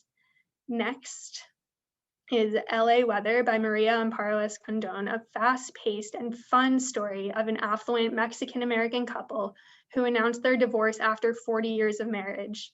Equal parts humorous and heartbreaking, LA Weather captures a family in vivid detail over the course of a year. Each character comes to life on the page and poses a myriad of questions about family and romance. For fans of Big Little Lies, All Adults Here, and Desperate Housewives, this is a novel filled with quick wit and a family that you will want to get to know better. And now to Amanda. Okay, yes. Next is Rock, Paper, Scissors by Alice Feeney. Every year of marriage is another year of secrets, and Adam and Amelia have now racked up 10 years of both. An anniversary celebration at a remote venue in the Scottish Highlands seems like the perfect way to reconnect, but instead leaves their relationship unrecognizable. Feeney's previous novel, His and Hers, was one of my favorite thrillers of recent years, so this book is one that I am particularly excited about, especially since we get to chat with her in June, which I hope my colleague Samantha can share in the chat, so you can all register and listen to us talk to her. Alice Feeney really knows how to bring the twists and turns that will leave readers shocked. Next up is The Guilt Trip by Sandy Jones, the author of best-selling novel, Library Reads Pick, and Reese Witherspoon's Hello Sunshine Book Club pick, The Other Woman, returns with the story of 6 friends, 3 couples whose lives are upended at a destination wedding when all the secrets they've been keeping bubble to the surface. Sandy Jones is becoming the queen of fast-paced domestic suspense, and this addictive read will be great for fans of Lucy Foley's The Guest List and Ruth Ware's One by One. The next book is Empire of the Vampire by Jay Kristoff. For nearly 3 decades, vampires have waged war against humanity, and one man now represents humanity's last hope. This is the start of an epic fantasy series from the author of the Nevernight Chronicles that has all the incredible world building, dark fantasy elements, and broadcast of characters any fan could want. Fans regularly get tattoos inspired by Jay's work, and with black and white illustrations throughout, this will be no exception. Next is Brothers on 3, a true story of family, resistance, and hope on a reservation in Montana by Abe Street. This is a story of coming of age on a reservation in the American West and a team uniting a community. In 2017, the boys of the Flathead Indian Reservation brought home the Montana State Basketball Championship trophy, but their journey was only beginning. This book follows two of the starters along with their teammates, coaches, and families as they balance the pressures of adolescence, shoulder the dreams of their community, and chart their own individual courses for their future. Give this to fans of Friday Night Lights or Killers of the Flower Moon. Next book. This is Tell Me How to Be by Neil Patel. It's a debut novel that follows a middle-aged Indian mother and her gay son as they try to reconcile the choices of their past and figure out how to be in the world. Like the protagonist, Neil Patel is a first-generation Indian American, the son of a successful doctor, child of an arranged marriage, and a gay man, lending incredible authenticities to this story of what it means to come out as gay within the Indian American community. This novel delves into themes of family, identity, belonging, ambition, and love that make it perfect for book club discussion. There is even a hilarious book club subplot within the novel. Next, this is These Silent Woods by Kimmy Cunningham Grant. It's a suspenseful read with a coming-of-age backdrop about a father and daughter living in the remote Appalachian Mountains who must reckon with the ghosts of their past. Fans of Where the Crawdads Sing, The 12 Lives of Samuel Hawley, and The Marsh King's Daughter will love the unforgettable characters and fierce father-daughter relationship that make up the center of this novel. It's not really your typical thriller, it's a great complex story of morality, loyalty, and sacrifice. Next. The Death of Jane Lawrence by Caitlin Starling puts a new twist on classic horror tropes. Practical Jane decides she needs a husband, one who will allow her to remain independent and occupied with meaningful work, and she's found the perfect candidate. But when she unexpectedly shows up at his manor house on the night of their wedding, something is clearly wrong with her new husband. This is Ninth House meets Mexican Gothic and will be perfect for fans of Rebecca and The Haunting of Hill House, but with a feminist reimagining. Next. The Orphan Witch by Paige Crutcher is the perfect combination of fantasy, paranormal, and contemporary fiction. It's a magical tale about finding out who you really are with a touch of sisterhood, magic, and a family lost and found. It stars Persephone May, a loner her whole life, starting when she was abandoned as an infant. Unexplainable things always happen around her, so she never really gets too attached to anyone and is used to moving around. That is until an old friend invites her to an extremely unordinary island that may be exactly what she's been searching for. For fans of Midnight at the Blackbird Cafe and Paula Braxton, this is a story filled with curses, family feuds, and love that saves all. Next. Hello Transcriber by debut author Hannah Morrissey follows a female police transcriber who dives into a murder investigation under the guise of doing research for the novel she's writing, but pretty soon she is out of her depth. The author actually worked as a police transcriber, so there's a great level of authenticity here and an unusual perspective on the standard crime novel. I recommend this to anyone who loves Tana French's blend of procedure and prose, or fans of Karen Slaughter's absorbing procedurals teeming with corruption and disturbing revelations. Next. The Days of Afriquite by Asali Solomon is a Black feminist queer reboot of Mrs. Dalloway meets Toni Morrison. Two strong women at midlife, one an upper middle class wife of a failed politician and the other a woman deeply affected by the everyday horrors of humankind, will rediscover themselves and perhaps each other. Featuring two strong female leads and two memorable mother-daughter relationships, this is a naturally funny and deeply human examination of women coming into who they are at midlife, perfect for fans of An American Marriage and Ask Again Yes. Next. Shelf Life by Nadia Wassef. This tells the heartwarming story of Egypt's first major independent bookstore that was founded by three young women with no business degrees, no formal training, and nothing to lose. Within 10 years, the store had become a rousing success with 10 locations, 150 employees, and a fervent fan base. Shelf Life is a portrait of a country hurtling towards revolution, a feminist rallying cry, and an unapologetic crash course in running a business under the law of entropy. Above all, it is a celebration of the power of words to bring us home. Filled with a voice that is warm, funny, and forceful, this is a book for the hopeful and lovers of reading, as well as fans of The Bookseller of Kabul and How to Find Love in a Bookshop. And next, that is it from us. Thank you everyone for listening, and stay tuned for Ashley C. Ford. Thank you, Amanda and Samantha. And now, drum roll, please. It is my honor and my pleasure to introduce you all to Ashley C. Ford. Ashley hosts the Chronicles of Now podcast, where she has featured Lisa Taddeo, Carmen Maria Machado, Tommy Orange, Curtis Sittenfeld, and more. She also co-hosts the HBO companion podcast, Lovecraft Country Radio. Ford has written or guest edited for The Guardian, Elle, BuzzFeed, Out Magazine, Slate, Teen Vogue, New York Magazine, Allure, Mary Claire, The New York Times, Netflix Q, Domino, Cup of Joe, and various other web and print publications. Her writing has been listed among long form and long reads best of 2017. She has been named among Forbes magazine's 30 Under 30 in Media, Brooklyn Magazine's Brooklyn 100, Time Out New York's New Yorkers of the Year, and Variety's New Power of New York.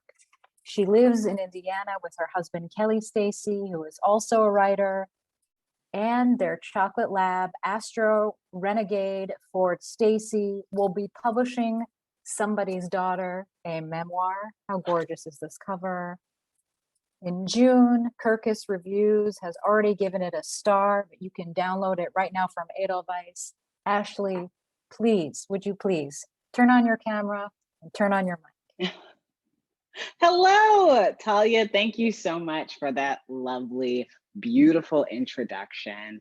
I'm sorry if I was a little late turning my camera on. I was literally making a list of all the books that I want after hearing about them here today.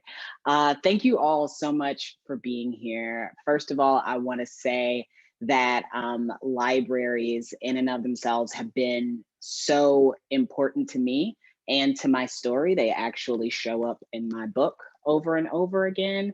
So I feel incredibly lucky and so excited to be here and to be able to tell you a little bit about Somebody's Daughter today, not just why I wrote it, but also who I wrote it for and why I hope you'll take a chance and read it.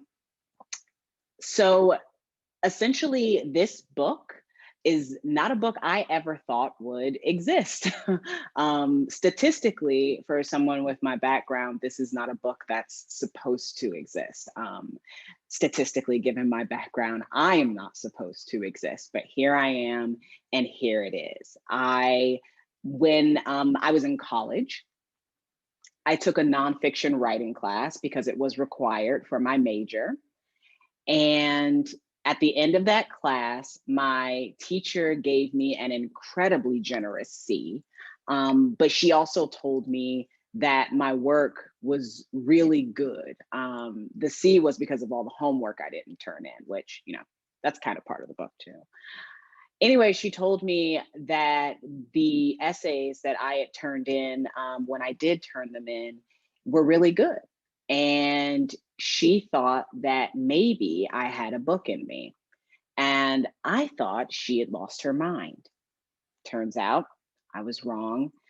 She was right. She's still right. We still actually meet on Wednesday mornings to write together virtually.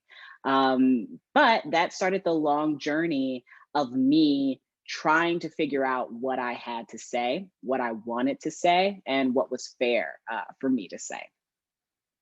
I knew that growing up, the child of an incarcerated parent was hard. I knew that it was heartbreaking. And I knew that when I looked for books that could give me back my experience, reflect it back to me, I couldn't find them. I tried and I searched, and it was extremely hard for me to find stories like mine with kids who were in difficult situations, not just because of the incarcerated parent, but also because of what becomes of the parent who is left behind to deal with the aftermath, what happens to the family that is left behind when one member is away, especially by their own hand.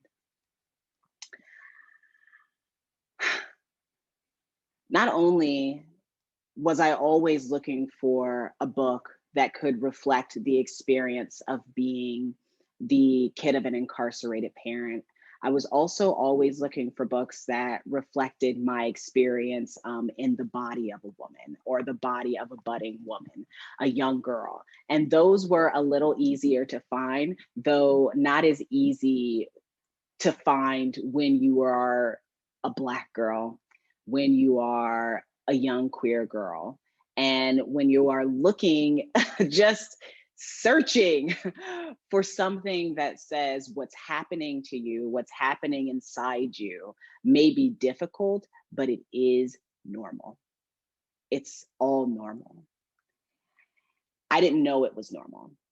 I didn't know it was normal to cry about the lack of a father in my life, when him being gone was his own fault.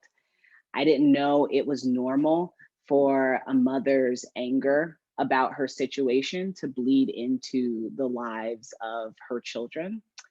I didn't know that it wasn't my fault, that I was born into certain circumstances and had to do my best to find my way out of them when the people who were closest to me didn't have a way to find a way out of their own issues and out of their own circumstances. There was no one to show me the way. And I did my best and I tried to figure it out and I tried to be a good person in the world, even as my idea of what a good person was changed over time. And then I was a young woman and things were going well for me on the outside, but on the inside, still struggling. I am still struggling. And I've learned that I will always be struggling because everybody struggles. And that's okay. It comes and goes in waves.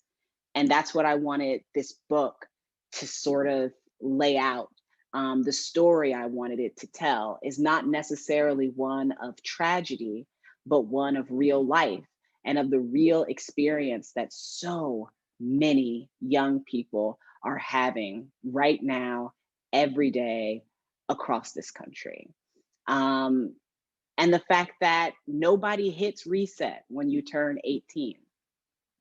Everything that happened to you before that point, you will carry into the next phase of your life. And I did that. And I wanted to write it down so that hopefully the people who read it know, I really, really hope they know that this is what everybody goes through. Everybody has to take the past forward with them. And everybody will have to process the past in order to feel good as they move forward. I'm hoping that the person who picks up this book, the person who decides to read it, is a person who wants to know more about the experiences of their fellow humans, people who don't look like them, people who don't talk like them, people who don't come from what they come from, but they know there's a connection there. They know that there's some reason we love to tell each other stories about our own lives, even though each individual life can't actually be like any other life. It's because we suspect that we are connected. We expect that if we pull on the thread of someone else's story, our own story might unravel in front of us as well. And maybe we can get a clearer picture of what we're doing, what we want to be, and who we want to be. This has been a 10-year journey working on this book, and it has hurt, and it's been hard, but I'm so proud of what I've been able to do with my team at Flatiron. I'm so proud of this story, this artifact that exists in real form out in the world now. And I think it'd be useful to any reader who decided to pick it up. And I think it absolutely offers the opportunity to feel closer in community, because we already are in community. We just have to act like it. So thank you all so much for your time. Thank you for having me. And I really hope I get to see some of you in person in the future. Thank you, Ashley. Again, reminder. Thank you, Talia. Read this beautiful, heartbreaking, gut punch of a memoir.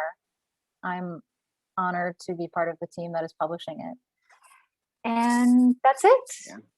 That's Thank the you. end. Thanks, Ashley. Thank you. This has been great. It's over. Thank you. Go home. Get out of here. Bye. End broadcast.